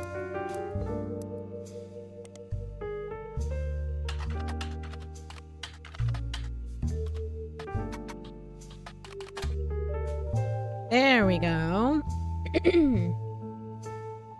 Clancy Trust is a highly unusual corporate arrangement named after Clancy Edward Roottree, who was Elias's son and the Roottree Candy Company's head lawyer at the time. Due to its unique nature, it's often brought up in online discussion about financial matters and inheritance as an oddity. The company mandates that a fixed percentage of its profits are split every quarter amongst bank accounts, representing each direct relative of Elias and Gwyneth. An account is created for each blood relative at birth and first accessible when they reach 18. The actual numbers have never fully been disclosed to the public, but due to the ever-increasing success of the company, it is a significant amount of money. Damn, this family is ridiculous. The Clancy Trust is known for being essentially impossible to get around due to many checks and balances written into it. Still, there have been a few situations in which family members have tried to forcibly remove another member from the trust. Most details online are pretty vague since the matters are handled internally. The only information you discover is from a university law school. Roottrees versus RR. Oh, that was Red, the red herring. While looking into Clancy Trust, you often find mentions to the 5-piece guarantee, which went into effect at the same time. Let's see what that is.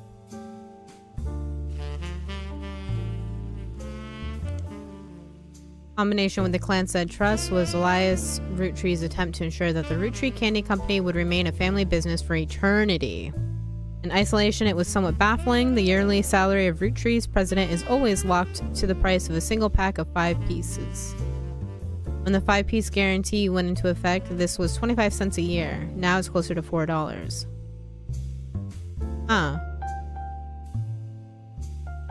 Combined with the Clancy Trust, however, it makes a bit more sense. Elias wanted to ensure that only his direct relatives could afford to be president, and he knew that because their passive income, was tied to the profits in the company, they would have a vested interest in keeping the company as profitable and successful as possible. So then why would he want the other guy who's not part of the family to be to take after him? Whether or not this was a smart or successful decision is widely debated both online and in person by economics enthusiasts of all levels of expertise.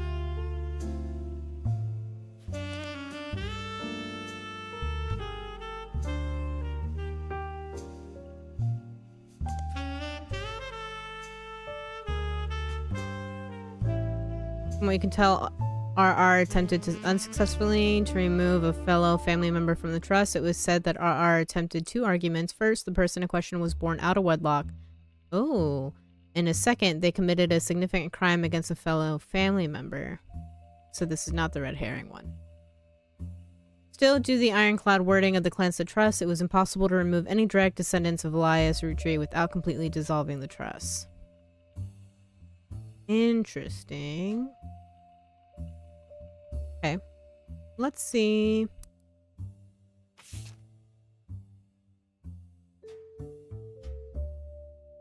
Okay, so Miracle Jr. was the last person.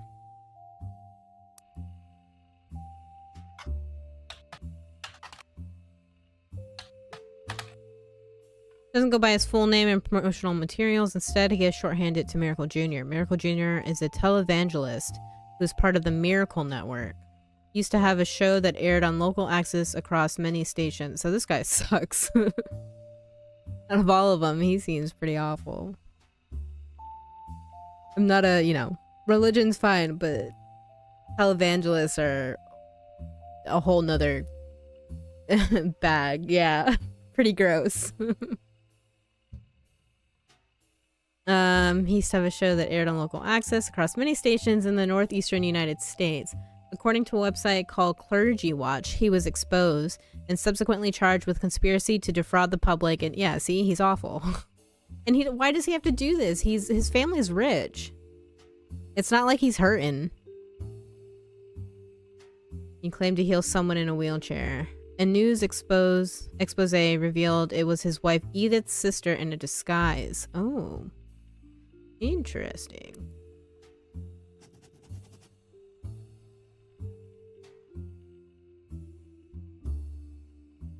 Okay.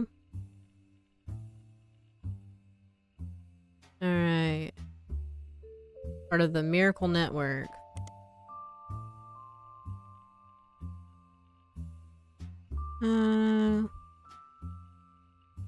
Charged with conspiracy.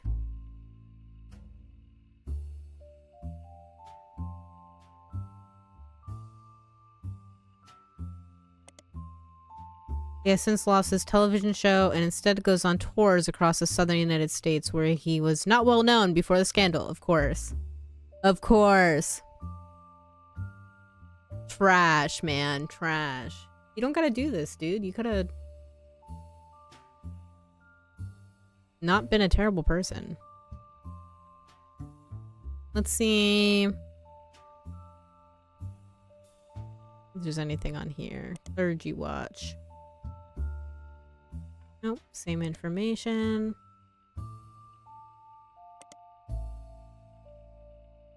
See if Miracle Network is anything. Yeah. Find a website for the Miracle Network, a production company run by the Miracle Roottree Estate. Oh, so this is his own freaking...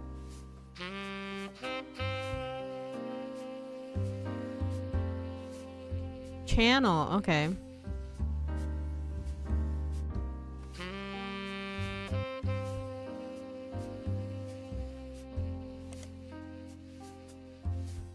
Miracle Roottree arrived so late in his mother's life that doctors swore he wouldn't survive his first year. His mother and father, Elias and Gwyneth, named him Miracle because they thought him impossible. He was younger than his brothers and sisters by over 14 years. With a birth that late, the final child of his generation was nearly torn apart by countless health problems, but still, with the power of God on his side, he persevered. He triumphed over these complications and even regained his sight to spread the healing word of the Almighty. 23 years later, Miracle Roottree Jr. arrived and became the famous family's second vessel for the higher power. At 18, he unburdened himself from the Roottree name and took his father's testimony to a whole new level. Wait, so... what? Is this just him changing his name? Or did he have a son named Miracle Jr.? I'm kind of confused. At 18, he unburdened himself from the Roottree name and took his father's testimony to a whole new level. Via the power of television, Miracle Jr. spread the gospel across the entirety of New England. He has since left the life of glamour and glitz behind to reach those places that need it most. Power of the Lord coming to a town near you. Halo the Burb is flyer about the tour. Let's see.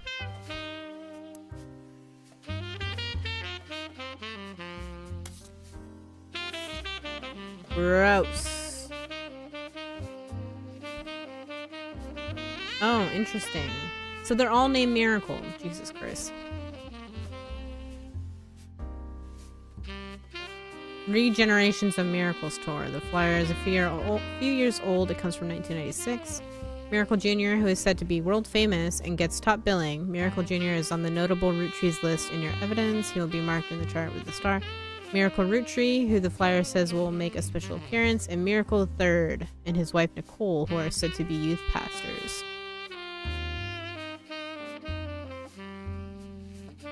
Is this Miracle Third? Because he looks like a child. He can't be married.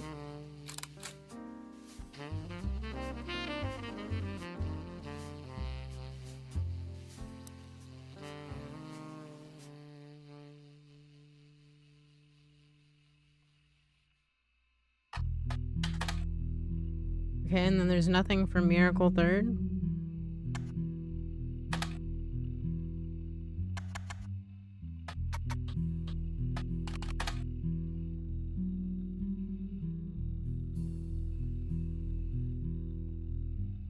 Okay, so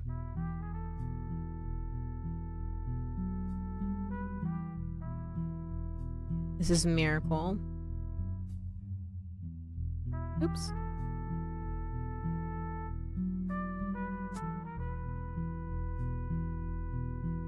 And this has got to be Miracle Jr. And then this has got to be Miracle Third.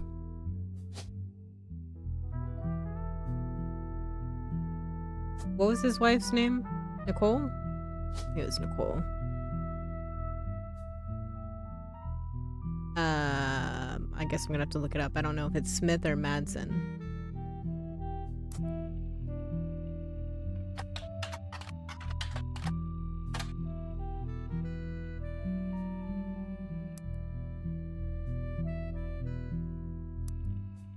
Spell it right?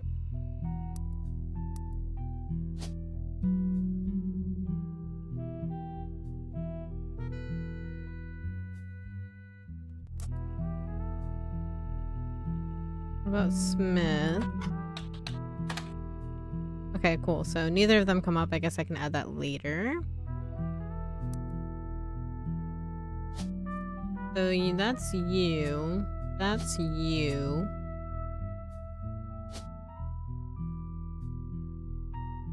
Is he just considered just a pastor?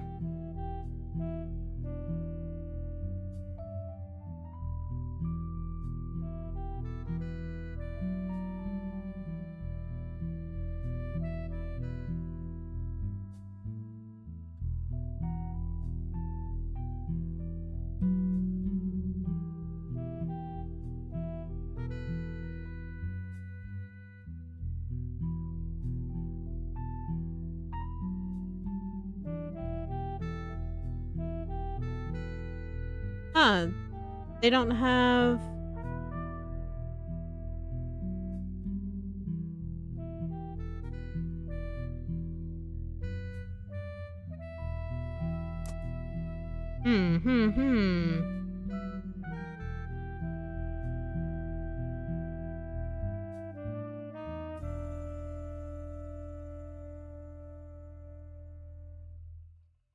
He's a youth pastor, the youngest, right? Well, it doesn't have anything...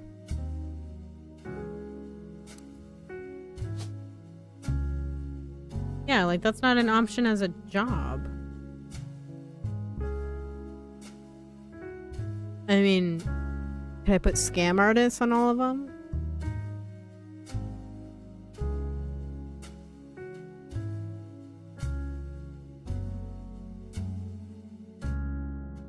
Media mogul? They all, I mean, they're all in media, I guess. They made their own... Him for sure. He made his own channel. I'm gonna see if that works.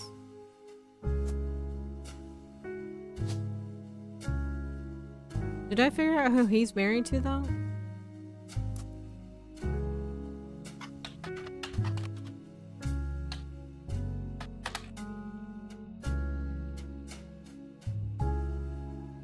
Oh, he's like tours now, right? That's his whole thing. Still think we should just be able to put scam artists.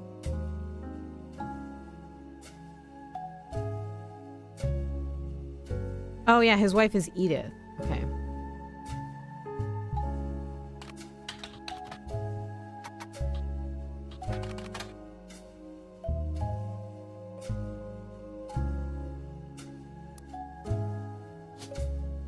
Edith.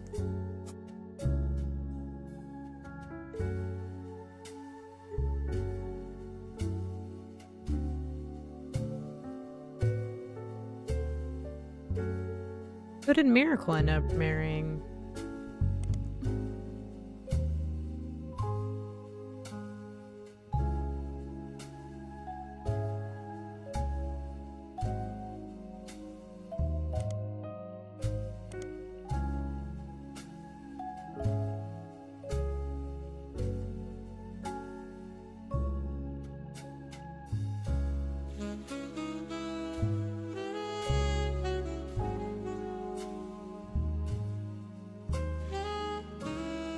Interesting that he doesn't mention anything about who he's married to.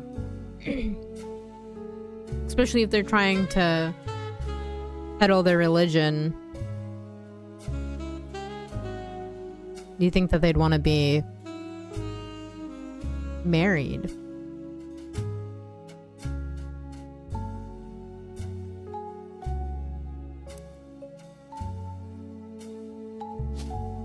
I don't know. Media mogul doesn't sound right either.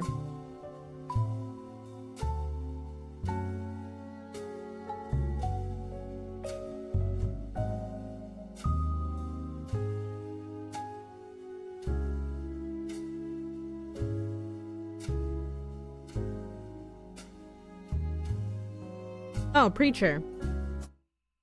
I don't know how I missed that.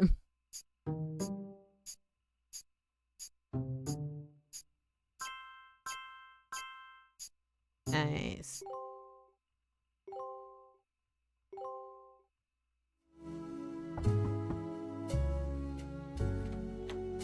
So don't trust this lady. You're on a roll. I'll try to keep that momentum going.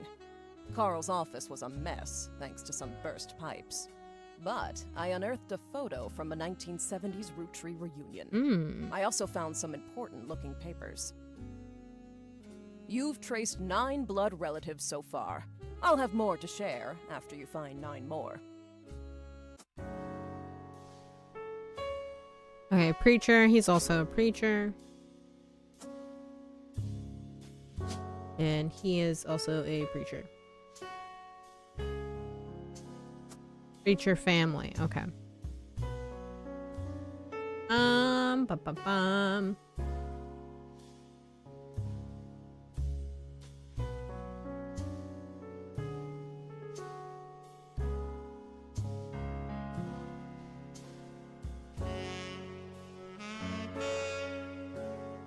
Cool. So I'm missing quite a few pictures, but I've got this information correct. Let's see what information we get now.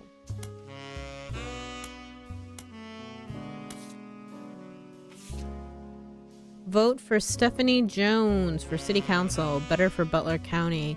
This was buried under a ton of other mail that Carl left in his inbox. It had a handwritten note attached that seemed personal.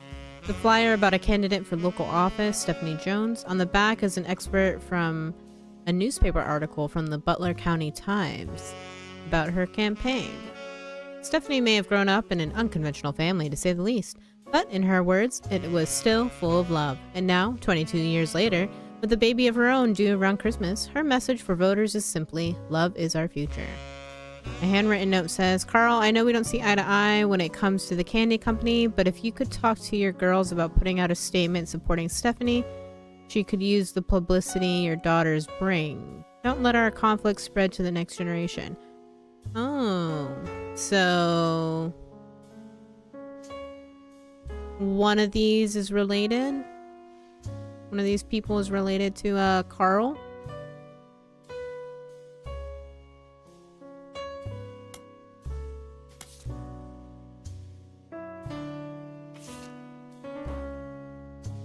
Dude, I like that shirt. That's a great design. Alright, this photo is a note attached from your employer. Here's a bonus. When I pulled the water damage picture of the free spirits out of the frame, this fell out too. Written back in the photo is, couldn't make the reunion, wishing you well from Paris. Gwen and the boys. Gwen in the... So... Oh, I think she ended up having... twins?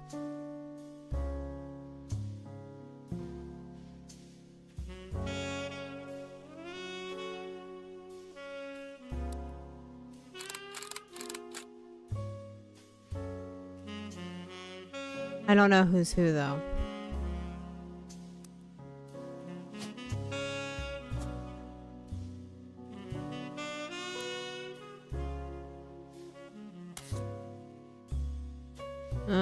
Let's see this one. This photo was tucked inside an envelope with a letter beneath a candle in the corner of his office. The letter says, to Carl and Brenda, I'm sorry that you were unable to attend the funeral. It's traditional to have it as soon as possible, and Ernie, more than anyone else on Earth, knew how busy your job can be. I've enclosed a Shiva candle identical to ours if you'd like to pay your respects, though it's not expected for those outside of the faith to do so. Ernie was a man full of love, not only for his family, but for his family's legacy. He had an immense amount of pride for the work you three did together, as well as how Carl has carried on for him after taking over. Okay, so Ernie was in charge before Carl. As for myself, it is impossible to express my gratitude enough for rescuing us from the panic and burden of endless bills. Though we caught it too late for him to get on the donor list, the company took care of us beyond our wildest expectations. It went unsaid at the time, but Ernie and I knew it had to have been Carl that convinced the trust, and that it was no coincidence that it happened shortly after your visit, Brenda. Up until the end, Ernie and I had to stay strong, especially for Nicole's sake. We could never have done that without the two of you fighting for us. Much love, Debbie.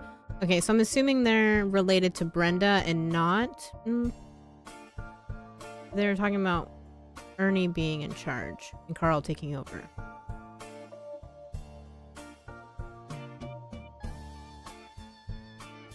Unless this is like a foundation thing. I think Ernie's related to Brenda. Let's see. I think her last name was White.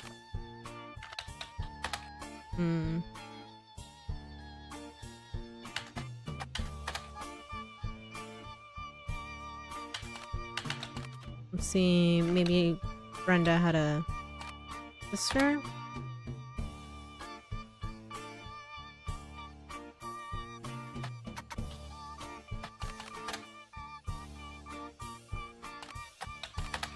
Oh, okay. I'm assuming this is Nicole and this is probably Debbie?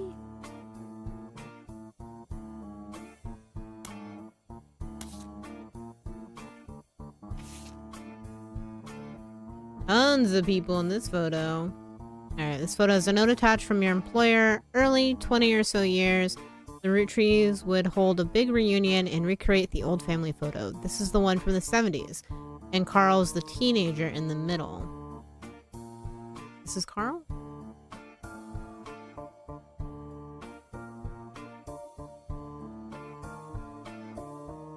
Oh, alrighty. Go enjoy your dinner. I'll be here. Okay, so this is Carl. Let's see. Carl.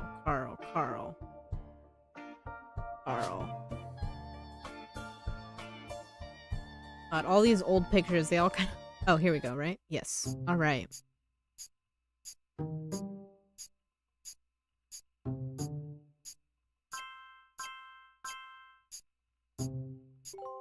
Cool.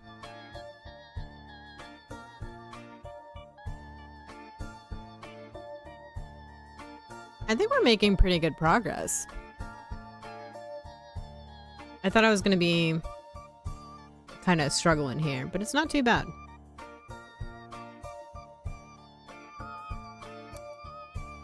Let's see, okay. This is the one, Carl's a teenager in the middle. Sorry about the water damage. A pipe burst in Carl's office. On the back of the photo, in childish print writing, it says November. There are also a large number of cursive signatures. They include Bonnie, next president Guy Hudson, Ernie Jr., Caroline, Gwyneth M., Gwendolyn, Miracle Jr., Jim Roottree, Clark, Carl, and Eli. Okay, so some of these are... I think Lauren's sibling, but Lauren's not in it. Maybe Lauren's kids? So this is for sure Miracle Jr.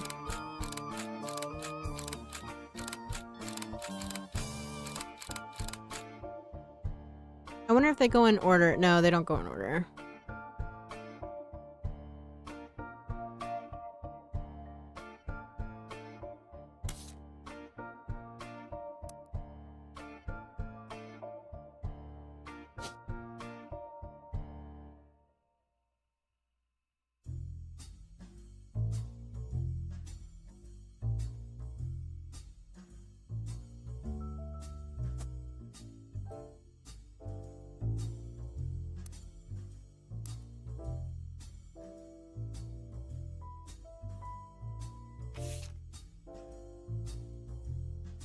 Here to the 5 pieces, blah blah blah blah. Since to me he looked like Pop did in the old, right? I wanted Eli to stand all the way on the left. Okay, so this is Eli.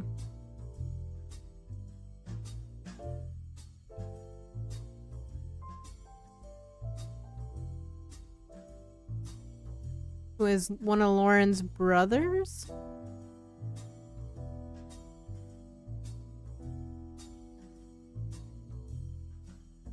Sam, even though we didn't want to, none of us understood why. Okay.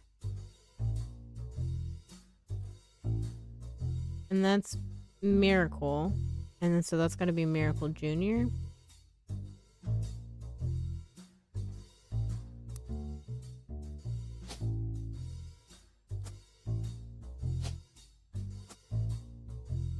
Okay. Hopefully that's right. Let's see.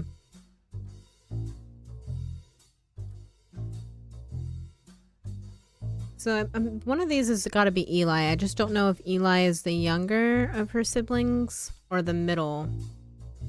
I guess let's see if I can search.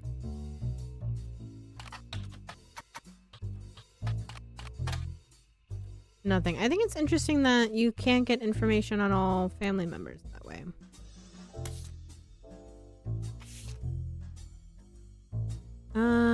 Ba-ba-ba-bum.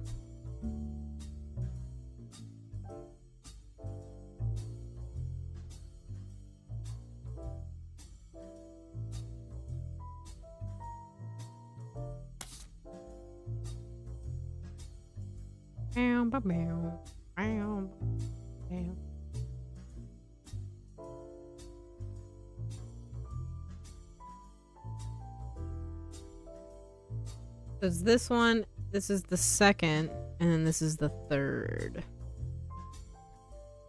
group. Okay. Gwen and her sons. Is there any indicator of who... One of them went to film school, so one of them continued, I don't know, not in mom's footsteps, but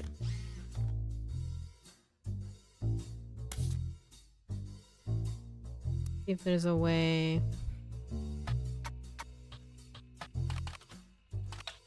Film school?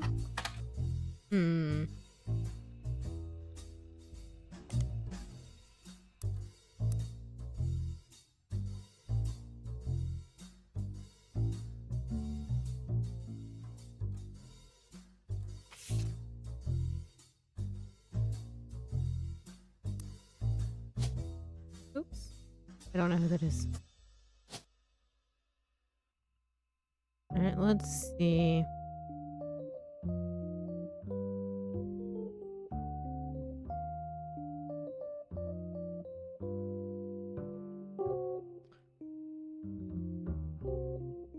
Oh, LaRue was Jim's wife's last name, right? Diamond LaRue?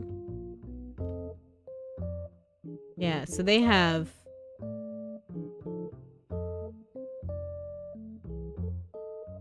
Oh. They're...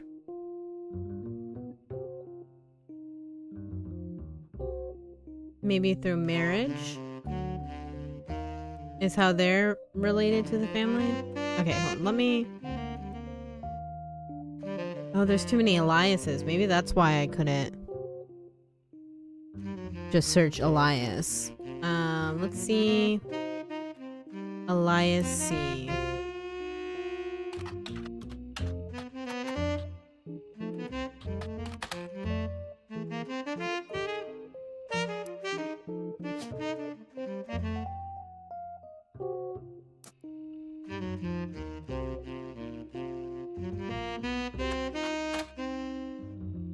And then there's Elias Jr.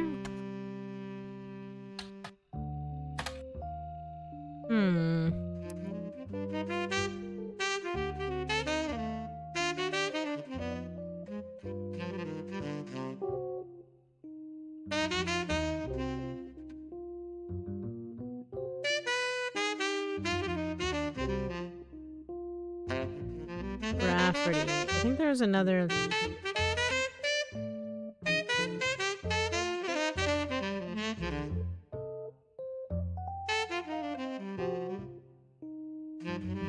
Guess that's gotta be kids if the last name's Rafferty.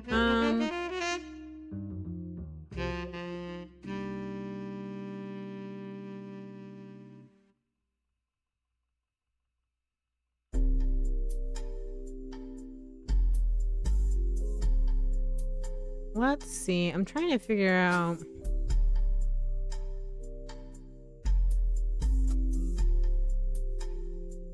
So is Gwendolyn Root Tree the oldest?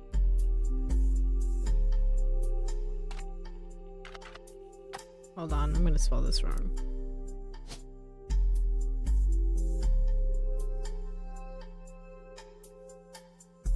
That's the only G name?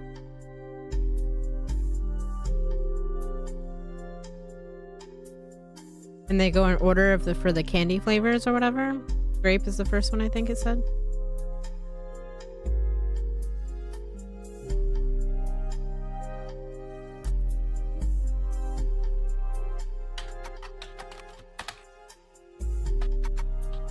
Oop.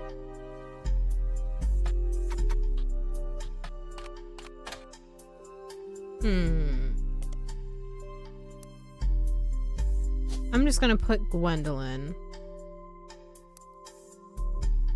And the next one is E, so the next one has to be... Oh, not necessarily an Eli, right?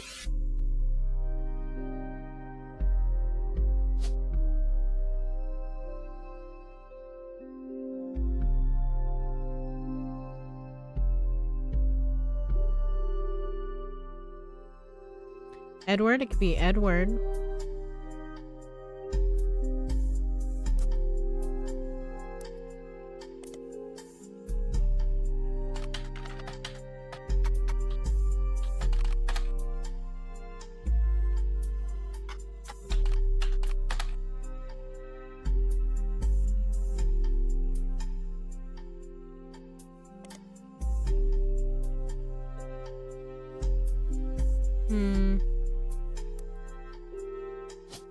I guess I'm gonna say Edward just because I... Oh no, that's... Would that be weird having a...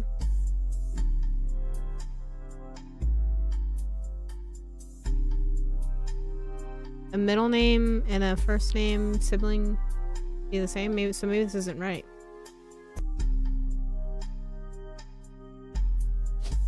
Maybe this is an Elias.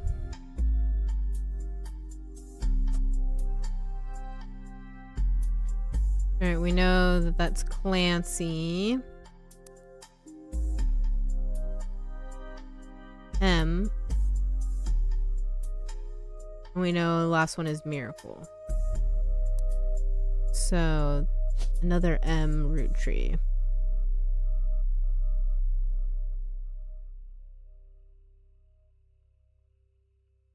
Oh yeah, Aunt Margot. Okay, so yeah, Margolite.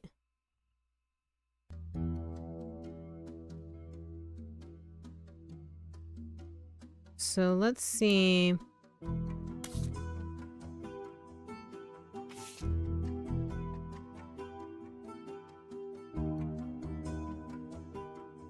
Hmm.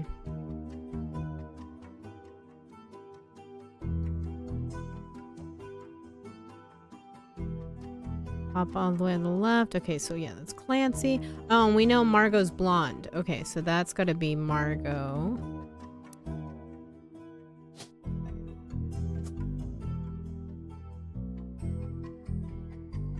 Margolite. Marguerite.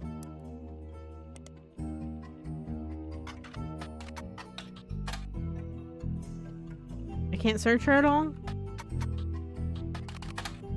Okay. I may have to go back through Lauren's diaries, right?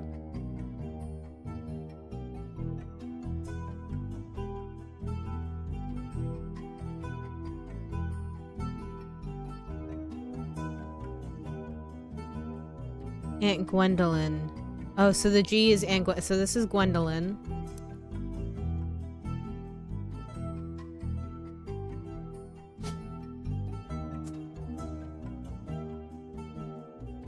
Which means the last photo is it this one?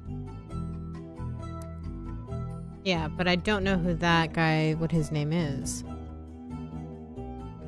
They posed us in front of the camera with Mr. Morden.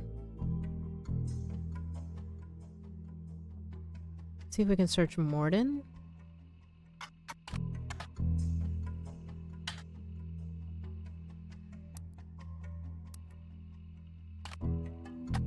Oh, that's not.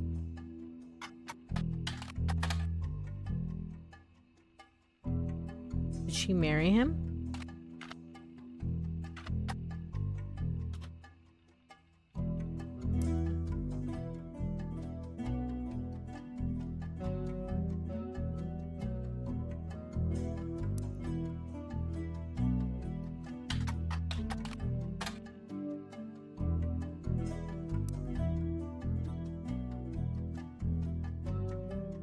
Let's see if there's a Morden here.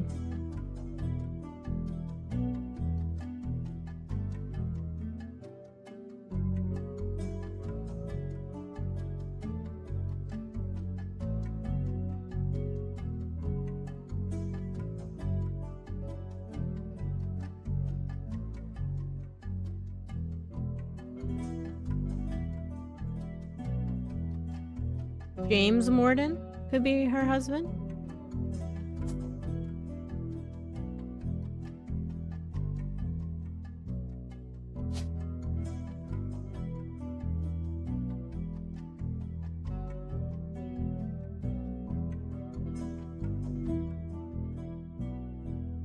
Oh, or Zachariah.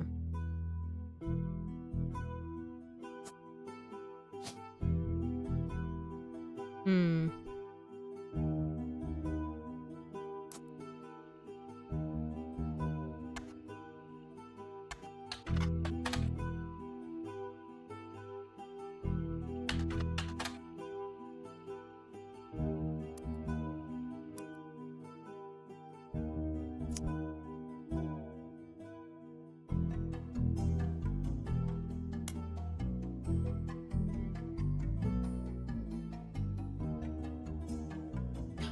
Oh, we got, I haven't looked them up yet. Stephanie Jones. Let's Google, not Google.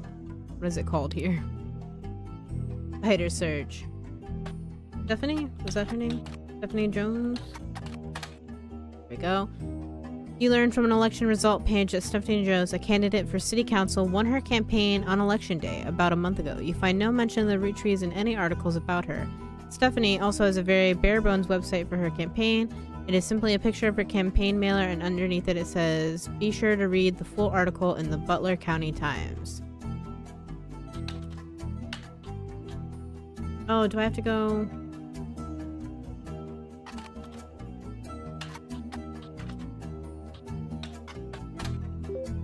Okay. Yeah, to the periodicals. Located outside of Pittsburgh, Pennsylvania, while the Root Tree Candy Company now has its headquarters in the city, the company began on a small farm within the Butler County limits, and the area has a lot of history with the family.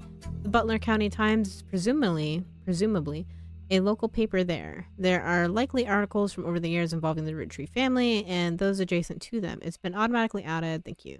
As a side note, a video game called The Root Trees Are Dead was once set in Butler County, and it turns out the creator never lived in or near Butler County or even had any connection to Butler County. That's cute. Okay.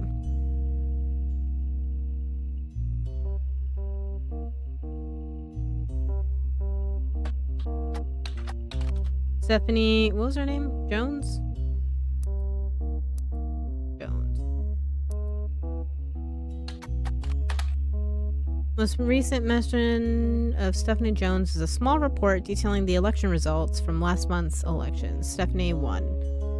You also find the full version of the newspaper clipping on the back of the campaign mailer. While most of it is unimportant, you do find the following. She was born Stephanie Lando until her marriage to local business owner Brian Jones. Has lived in Butler County her whole life. Stephanie grew up in a home without a father. With my mother and her partner, I essentially had an entire female influence.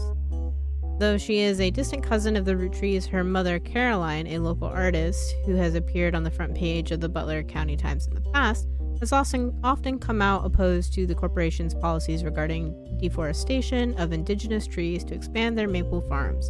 Unlike my mother, I'm not a fighter. I want to bring love to the world. Okay.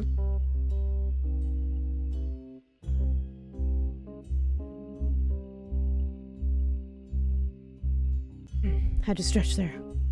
Okay, so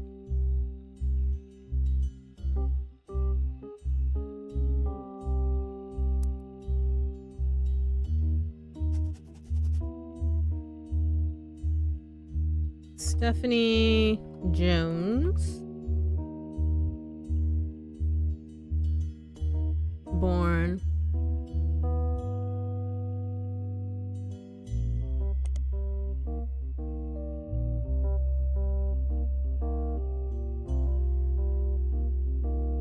mother Caroline is a local artist.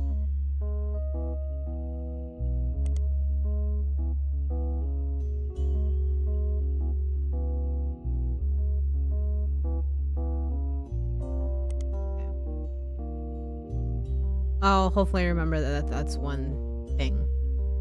So let's see Caroline Root Tree. Let's see if I can Google. Or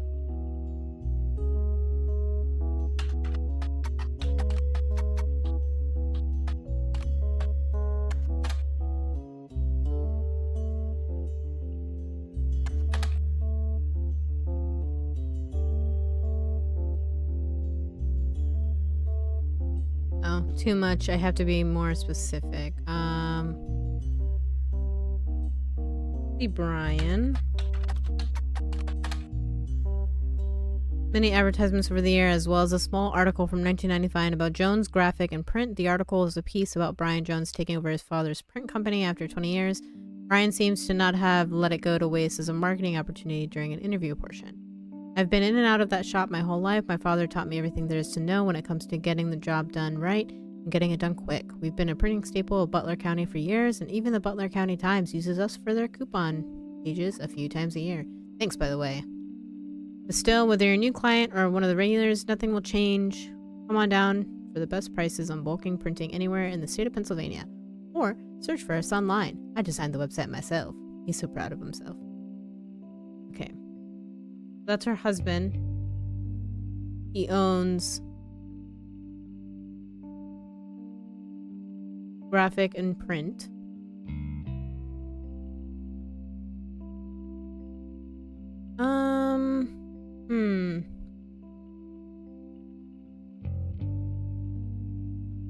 I guess I can just type in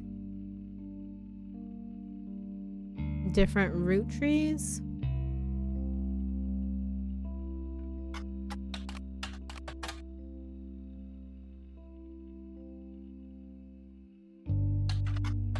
Oh, that wasn't a root tree.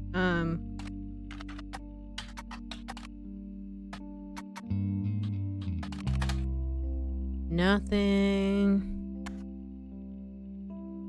See Carl. Oh, that mentions Ernie Jr. Most of the article concerning Carl are not important.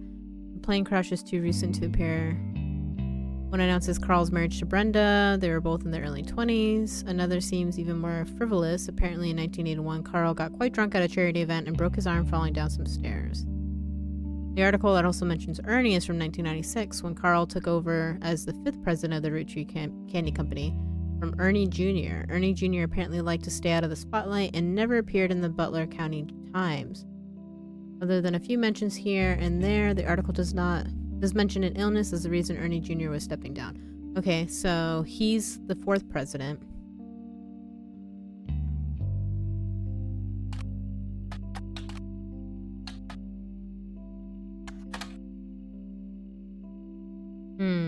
Okay, let's see.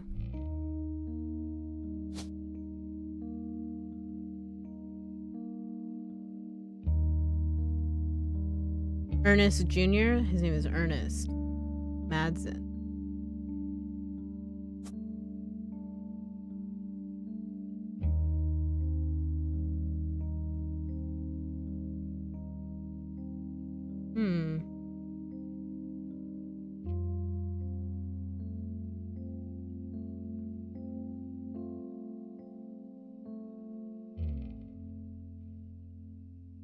Possibly one of the twins?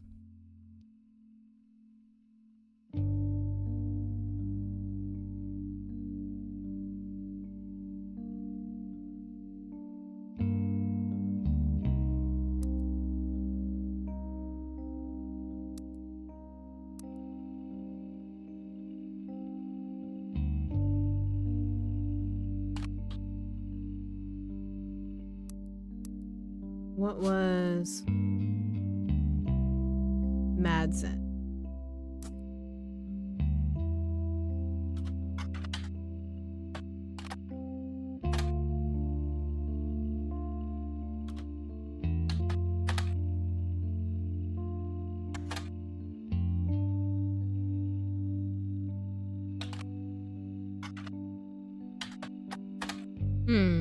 Okay. Oh, I can just do this though.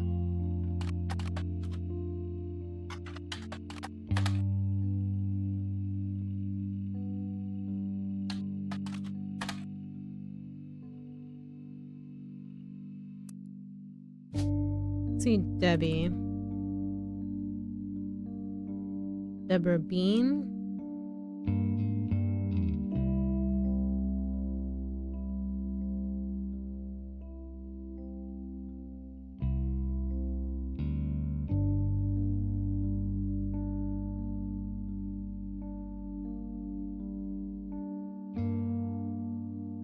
Madsen, Gwyneth, and Nicole.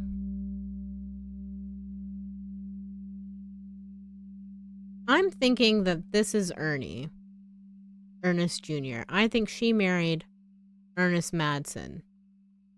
And then he married Debbie, or Deborah, and then had Gwyneth and Nicole.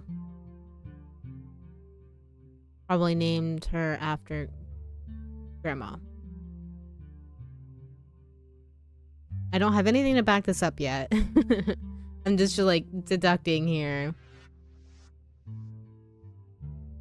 But I think that's where I'm at.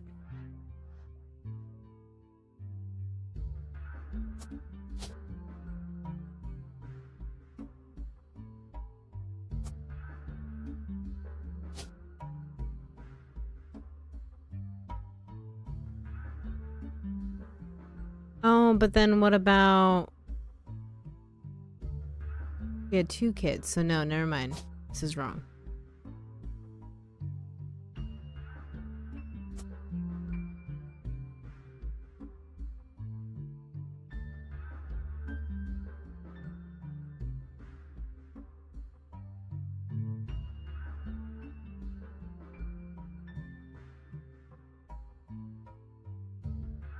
Oh, this person's a person of interest. How do I...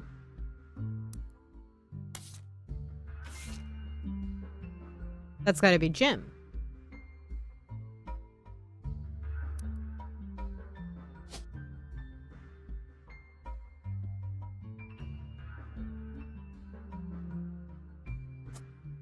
And this is Diamond.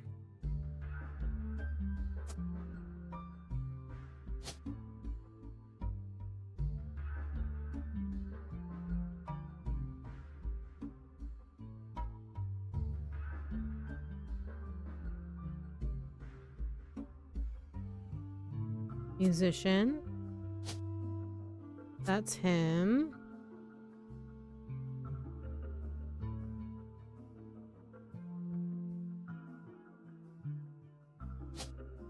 I also have a picture of her.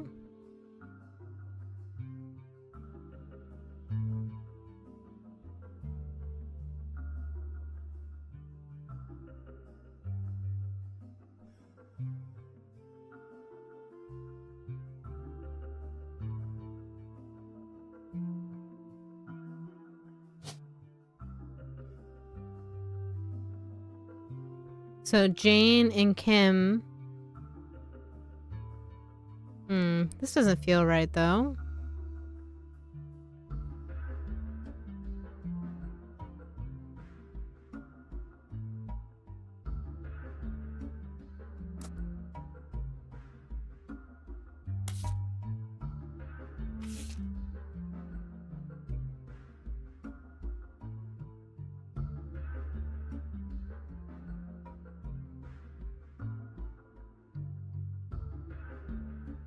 But I think, I'm pretty sure that has to be right. Great grandson?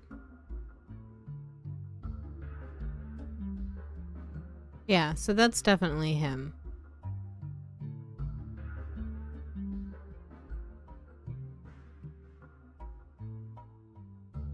I feel like I need more information, but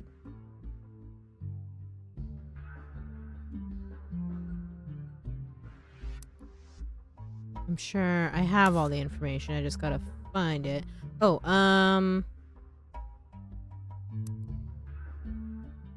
she mentions her mom's last name, Lauren.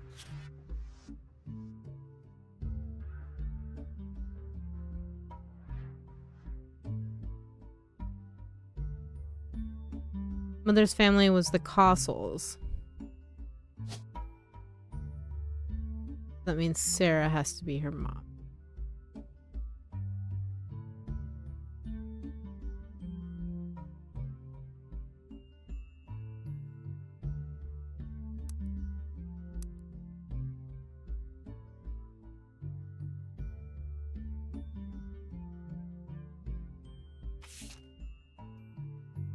I don't know their jobs, though.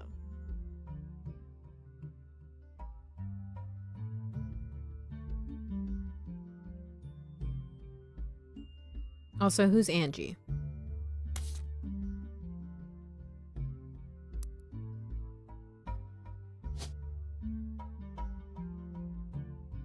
Angelica Morden.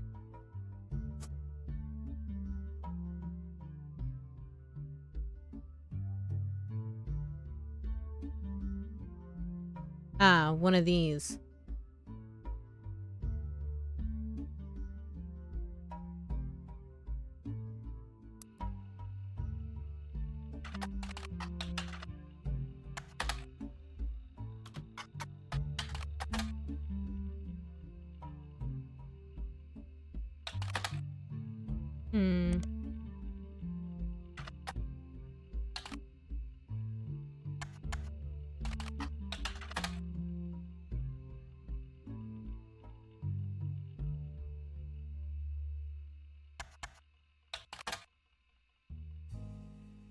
Okay.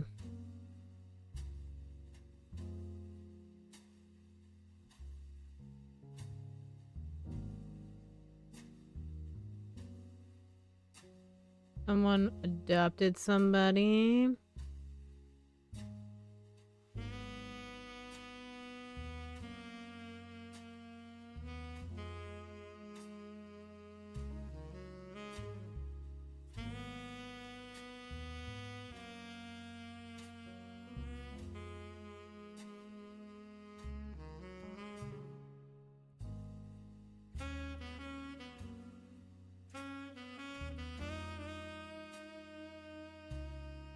And I think I need to look over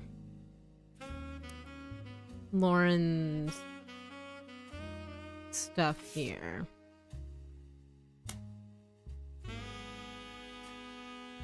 Son Clark.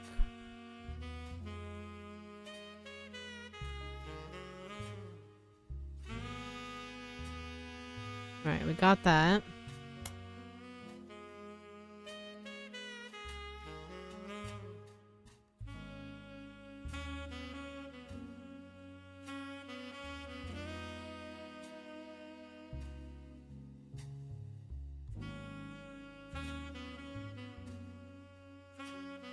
Doesn't say what Aunt Margot did as for a living.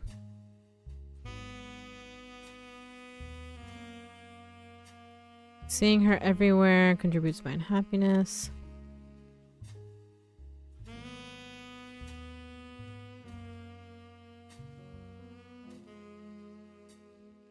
First root tree woman to be anything other than a housewife. We can look up these people.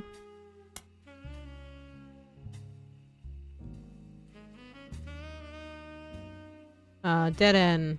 Television actor with a major role in Guys Like Us and some other films. His largest role before Guys Like Us was a villain. Yeah.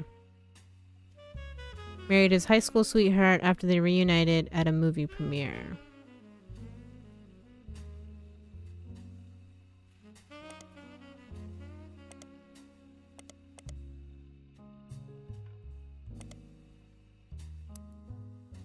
What was the other one? Wild Bill Williams. Was a leading man of some non-notable movies in the 1950s. He appeared in an adventure movie called Fortune Favors the Grave, which has yet to be released for home audiences. He was married 4 different times to 4 different actresses. There's a famous Hollywood rumor that he even approached Marilyn Monroe at a party and that she was already aware of his reputation. Oh, he grew up in Paris. So he could be... He could be the dad of Gwen's kids.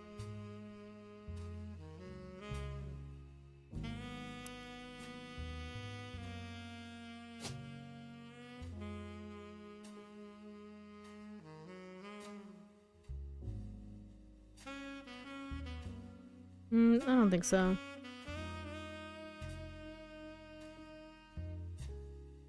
Yeah. Okay.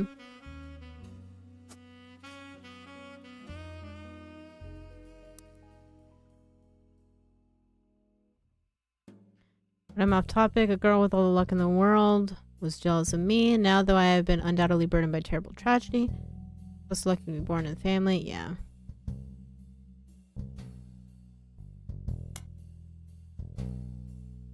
It focuses on the day her grandfather Elias announced he would step down. I wish I had been a fly on the wall today. Clancy told me that everyone got quite heated. Granddad was furious. None of his sons would take over as president. But that's what he gets for holding on to it for so long. With architects, preachers, and lawyers. Oh, somebody's an architect.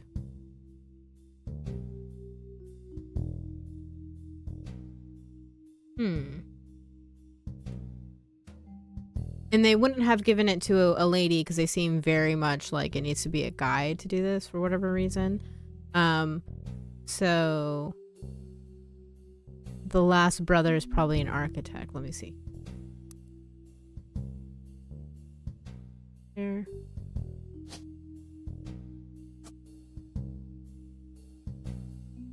So then I wonder if both Margot and the other one, Gwendolyn, are housewives.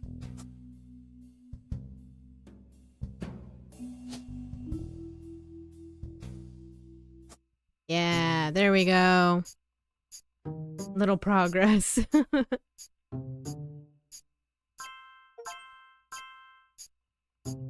Nice, we locked in everybody that's a notable root tree. And this is all correct as well. Nice. You're listening to WRTG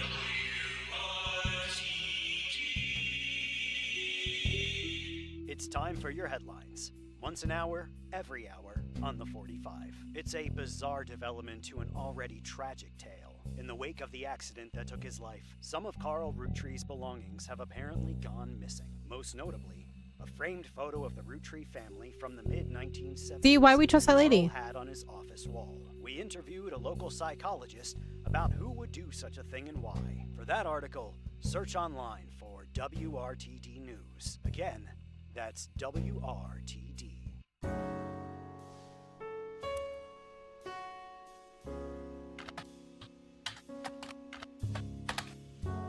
Local investigative jazz radio station. During their news segments at 45 minutes on the hour, they have been talking about the plane crash. This most recent hour, they also talked about a picture taken from Carl's office. During the interview, it's revealed there wasn't a break-in. Instead, someone with the key to the office took the picture after discovering the pipes burst due to the recent storms. This means it was likely someone close to the family who was aware of the photo's history and wanted to save it. The psychologist, however, also goes on to post the culprit had an alternate agenda, specifically because nobody in the family has come forward to say they have it in their possession. Excuse me. The comment below the article says, "Don't believe their lies. This is just another instance of the Roottree curse being a real, true thing. I bet you Carl was murdered and the picture was evidence on it." Interesting. Okay, so what is this Roottree curse?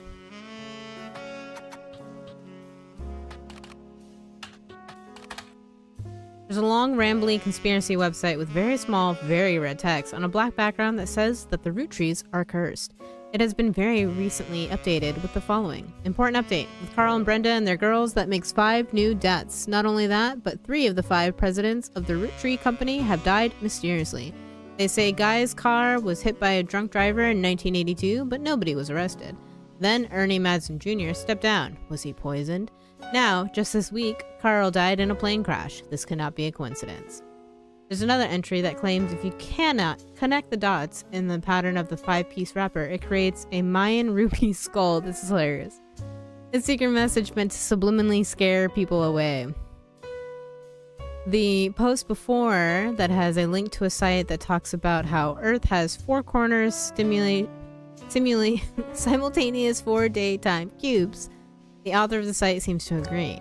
An entry from a few months ago claims that the owner of the site revealed an email from Chris Raff 75 asking him to take down his site with faked proof that Ernie Madsen Jr. actually had a heart condition and wasn't poisoned.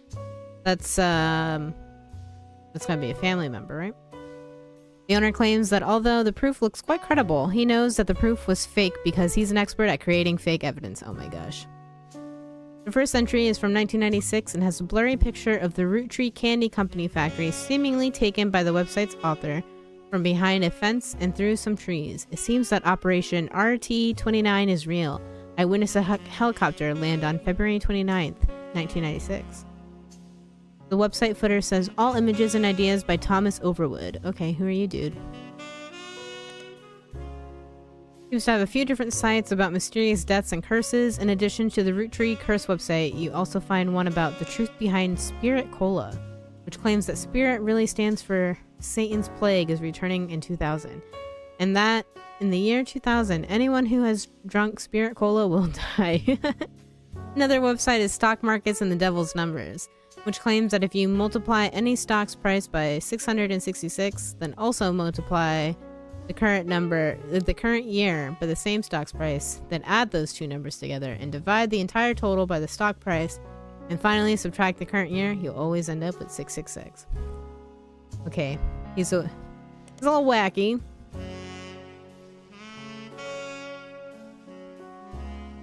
Let's see what R229 is.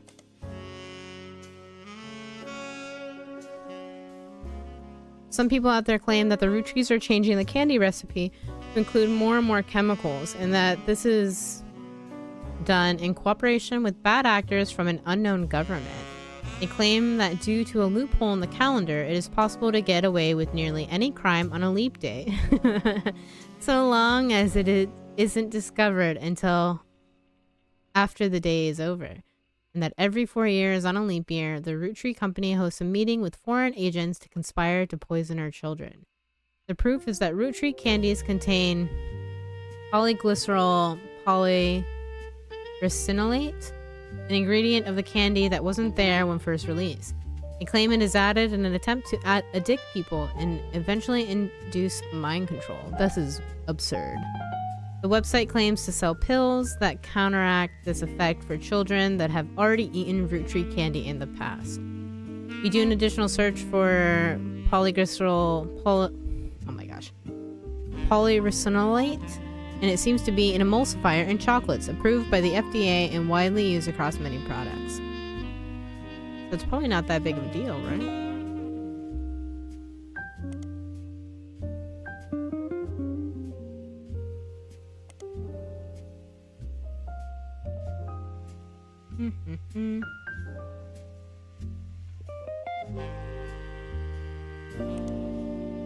Nothing.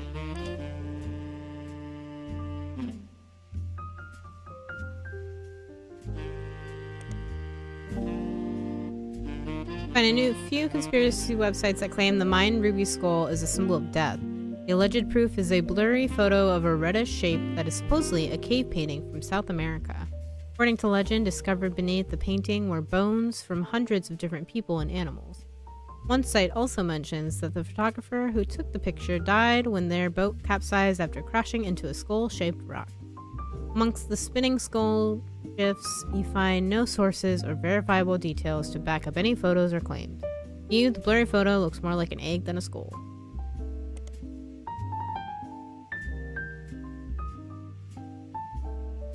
Okay, yeah, what is this four-corner time cube nonsense?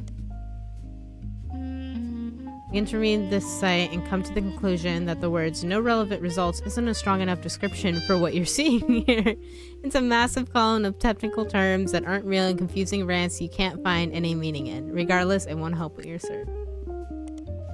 That's funny. Alright, if we search this email. Yeah. Oh, we're installing something. Pixpop, excuse me. You find a simple page called The Art of Rafferty, copyright 1997, on Prodigy that lists the author's email address. Below, a bunch of GIFs that say under construction. There are a few art pieces. The first is a painting captioned "Me and my fiance, Lulu," a painting I did for my first year of college and I plan to give her when we get married in May. Go Tardens. There's an odd collage called Cousins, which seems to be made up of 3 scrambled images. The accompanying artist's statement says, "We had to create a piece of art about our family. I asked as many of my extended family of cousins for their pictures as I could, even some I've never met." Sorry. I'm having such a hard time reading today. Only a few of them got back to me, and my teacher said I wasn't allowed to use pictures of Raina, Riley, or Rose. Okay. I had to get creative to use only my 3rd cousins. This includes Davy, who swims for Yukon, and Bethany's yearbook picture. She's Davy's younger sister. And Stephanie, who is an only child. Okay. So these are all kids of the same age as Chris Rafferty. So Davy and Bethany, and then Stephanie. Okay, let's see.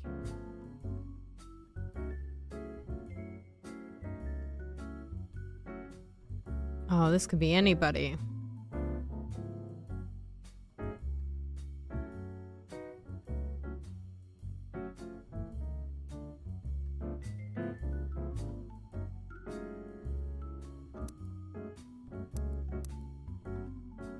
Let me go back. There you go. Let me... I'm just gonna call this 3rd Cousins.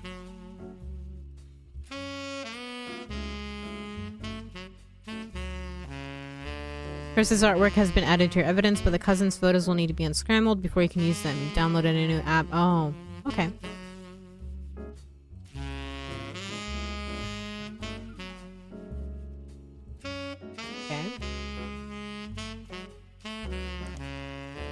3 of them. And then you have Davy and Bethany. And then you have Stephanie, who's an only child.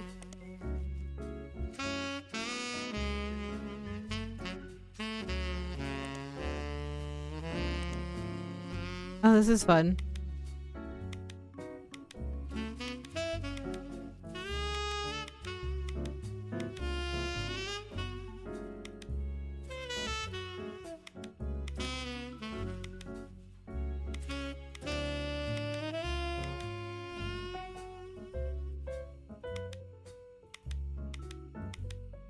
How fun!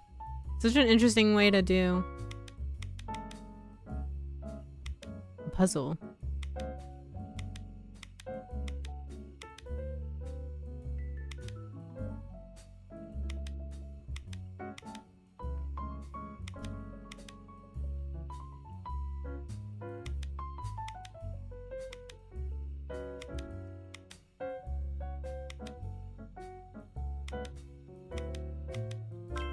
Yay.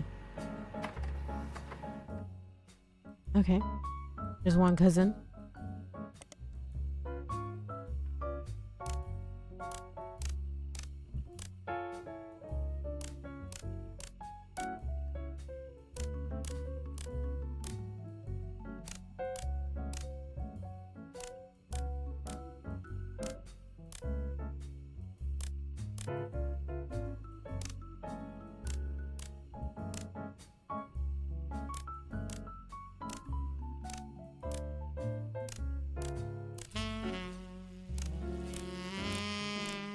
There we go. Coming together.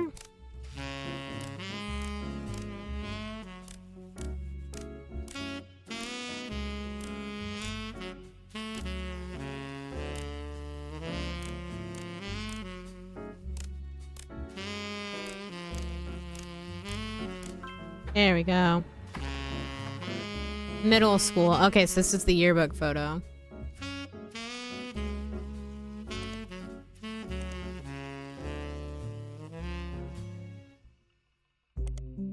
Oh, interesting. Oh, very interesting.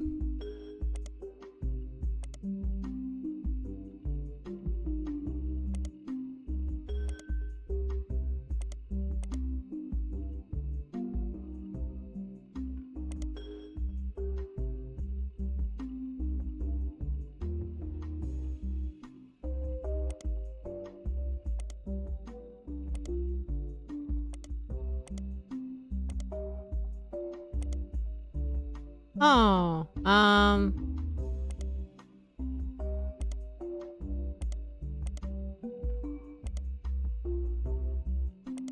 I don't know how to fix that. I don't know. We'll figure that out later, I guess. I don't know.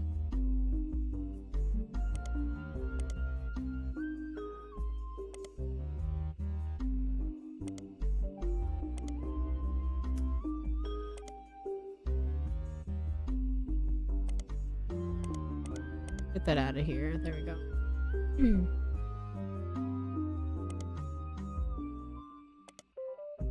Oh, they go all the way around. Interesting.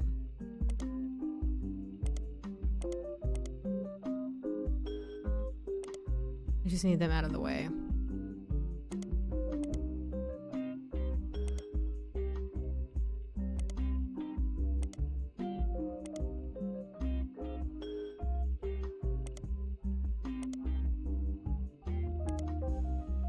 I see. Okay.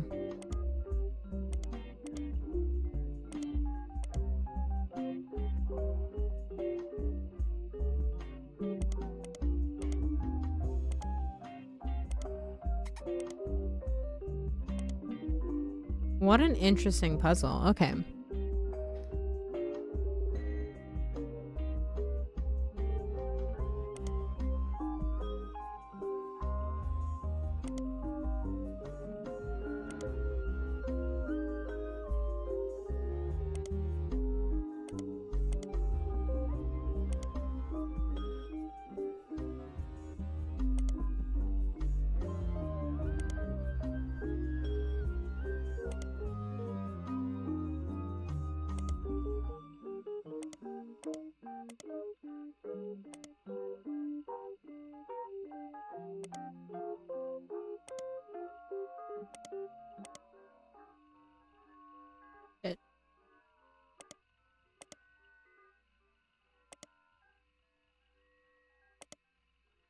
In the wrong direction. Hold on.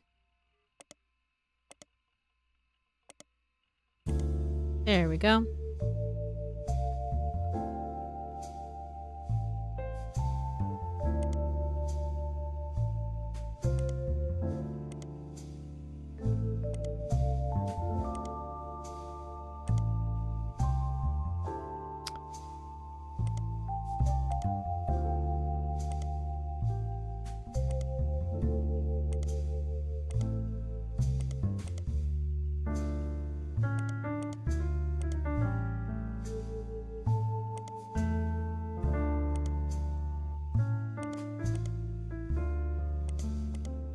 Aha.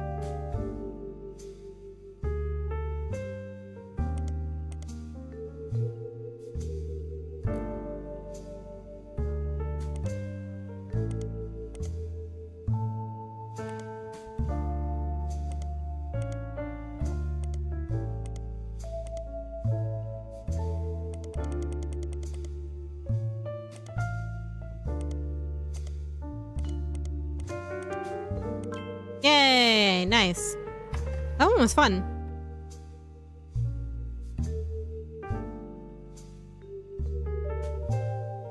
Okay, so this is Davy.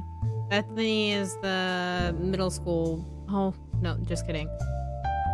Bethany was the blonde girl, I think. I mean, they both were pictures from school, and they both technically, I guess, could have been in the yearbook.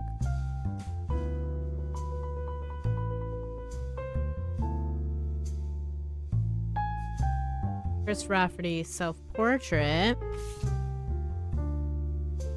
Found on the portfolio of college student Chris Rafferty. It was referred to as self-portrait of me and my fiance, Lulu. What does Lulu stand for?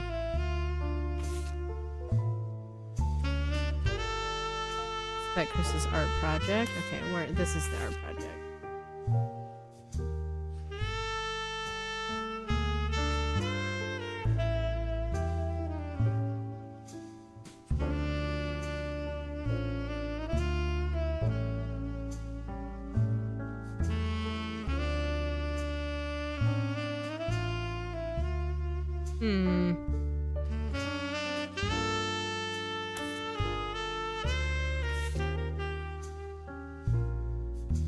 There's one of them.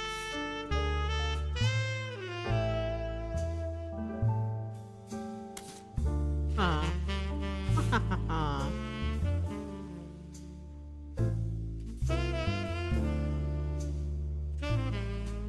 Alright, not long before they were set to return, you heard something odd on the radio. Yeah, and that's what we're looking up recently.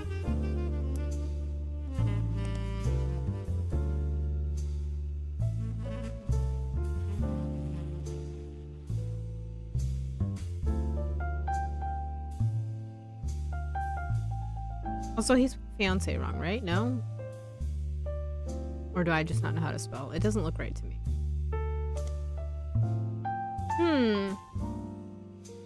Okay. Tons of stuff here. I think I'm gonna call it for today. So I'm getting tired. And, there's only so much my brain can do at once. But we've got quite the amount of information we figured out here. We'll start figuring out these youngins soon here. Oh, Rafferty. Chris Rafferty. He's probably somewhere here.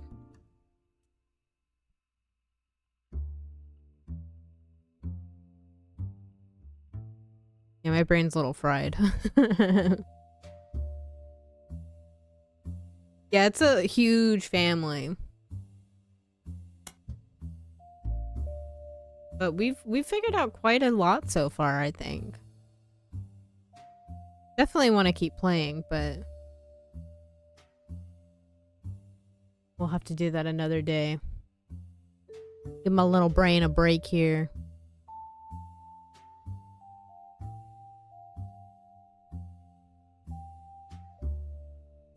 I'm curious, and I really want to figure out who it was who came to our door. Definitely was super suspicious, and we should have been asking questions from the beginning. We didn't, but we should have been. And I want to figure out those answers. Still a lot of like information here. We'll have to go over this stuff too. Yeah, all right.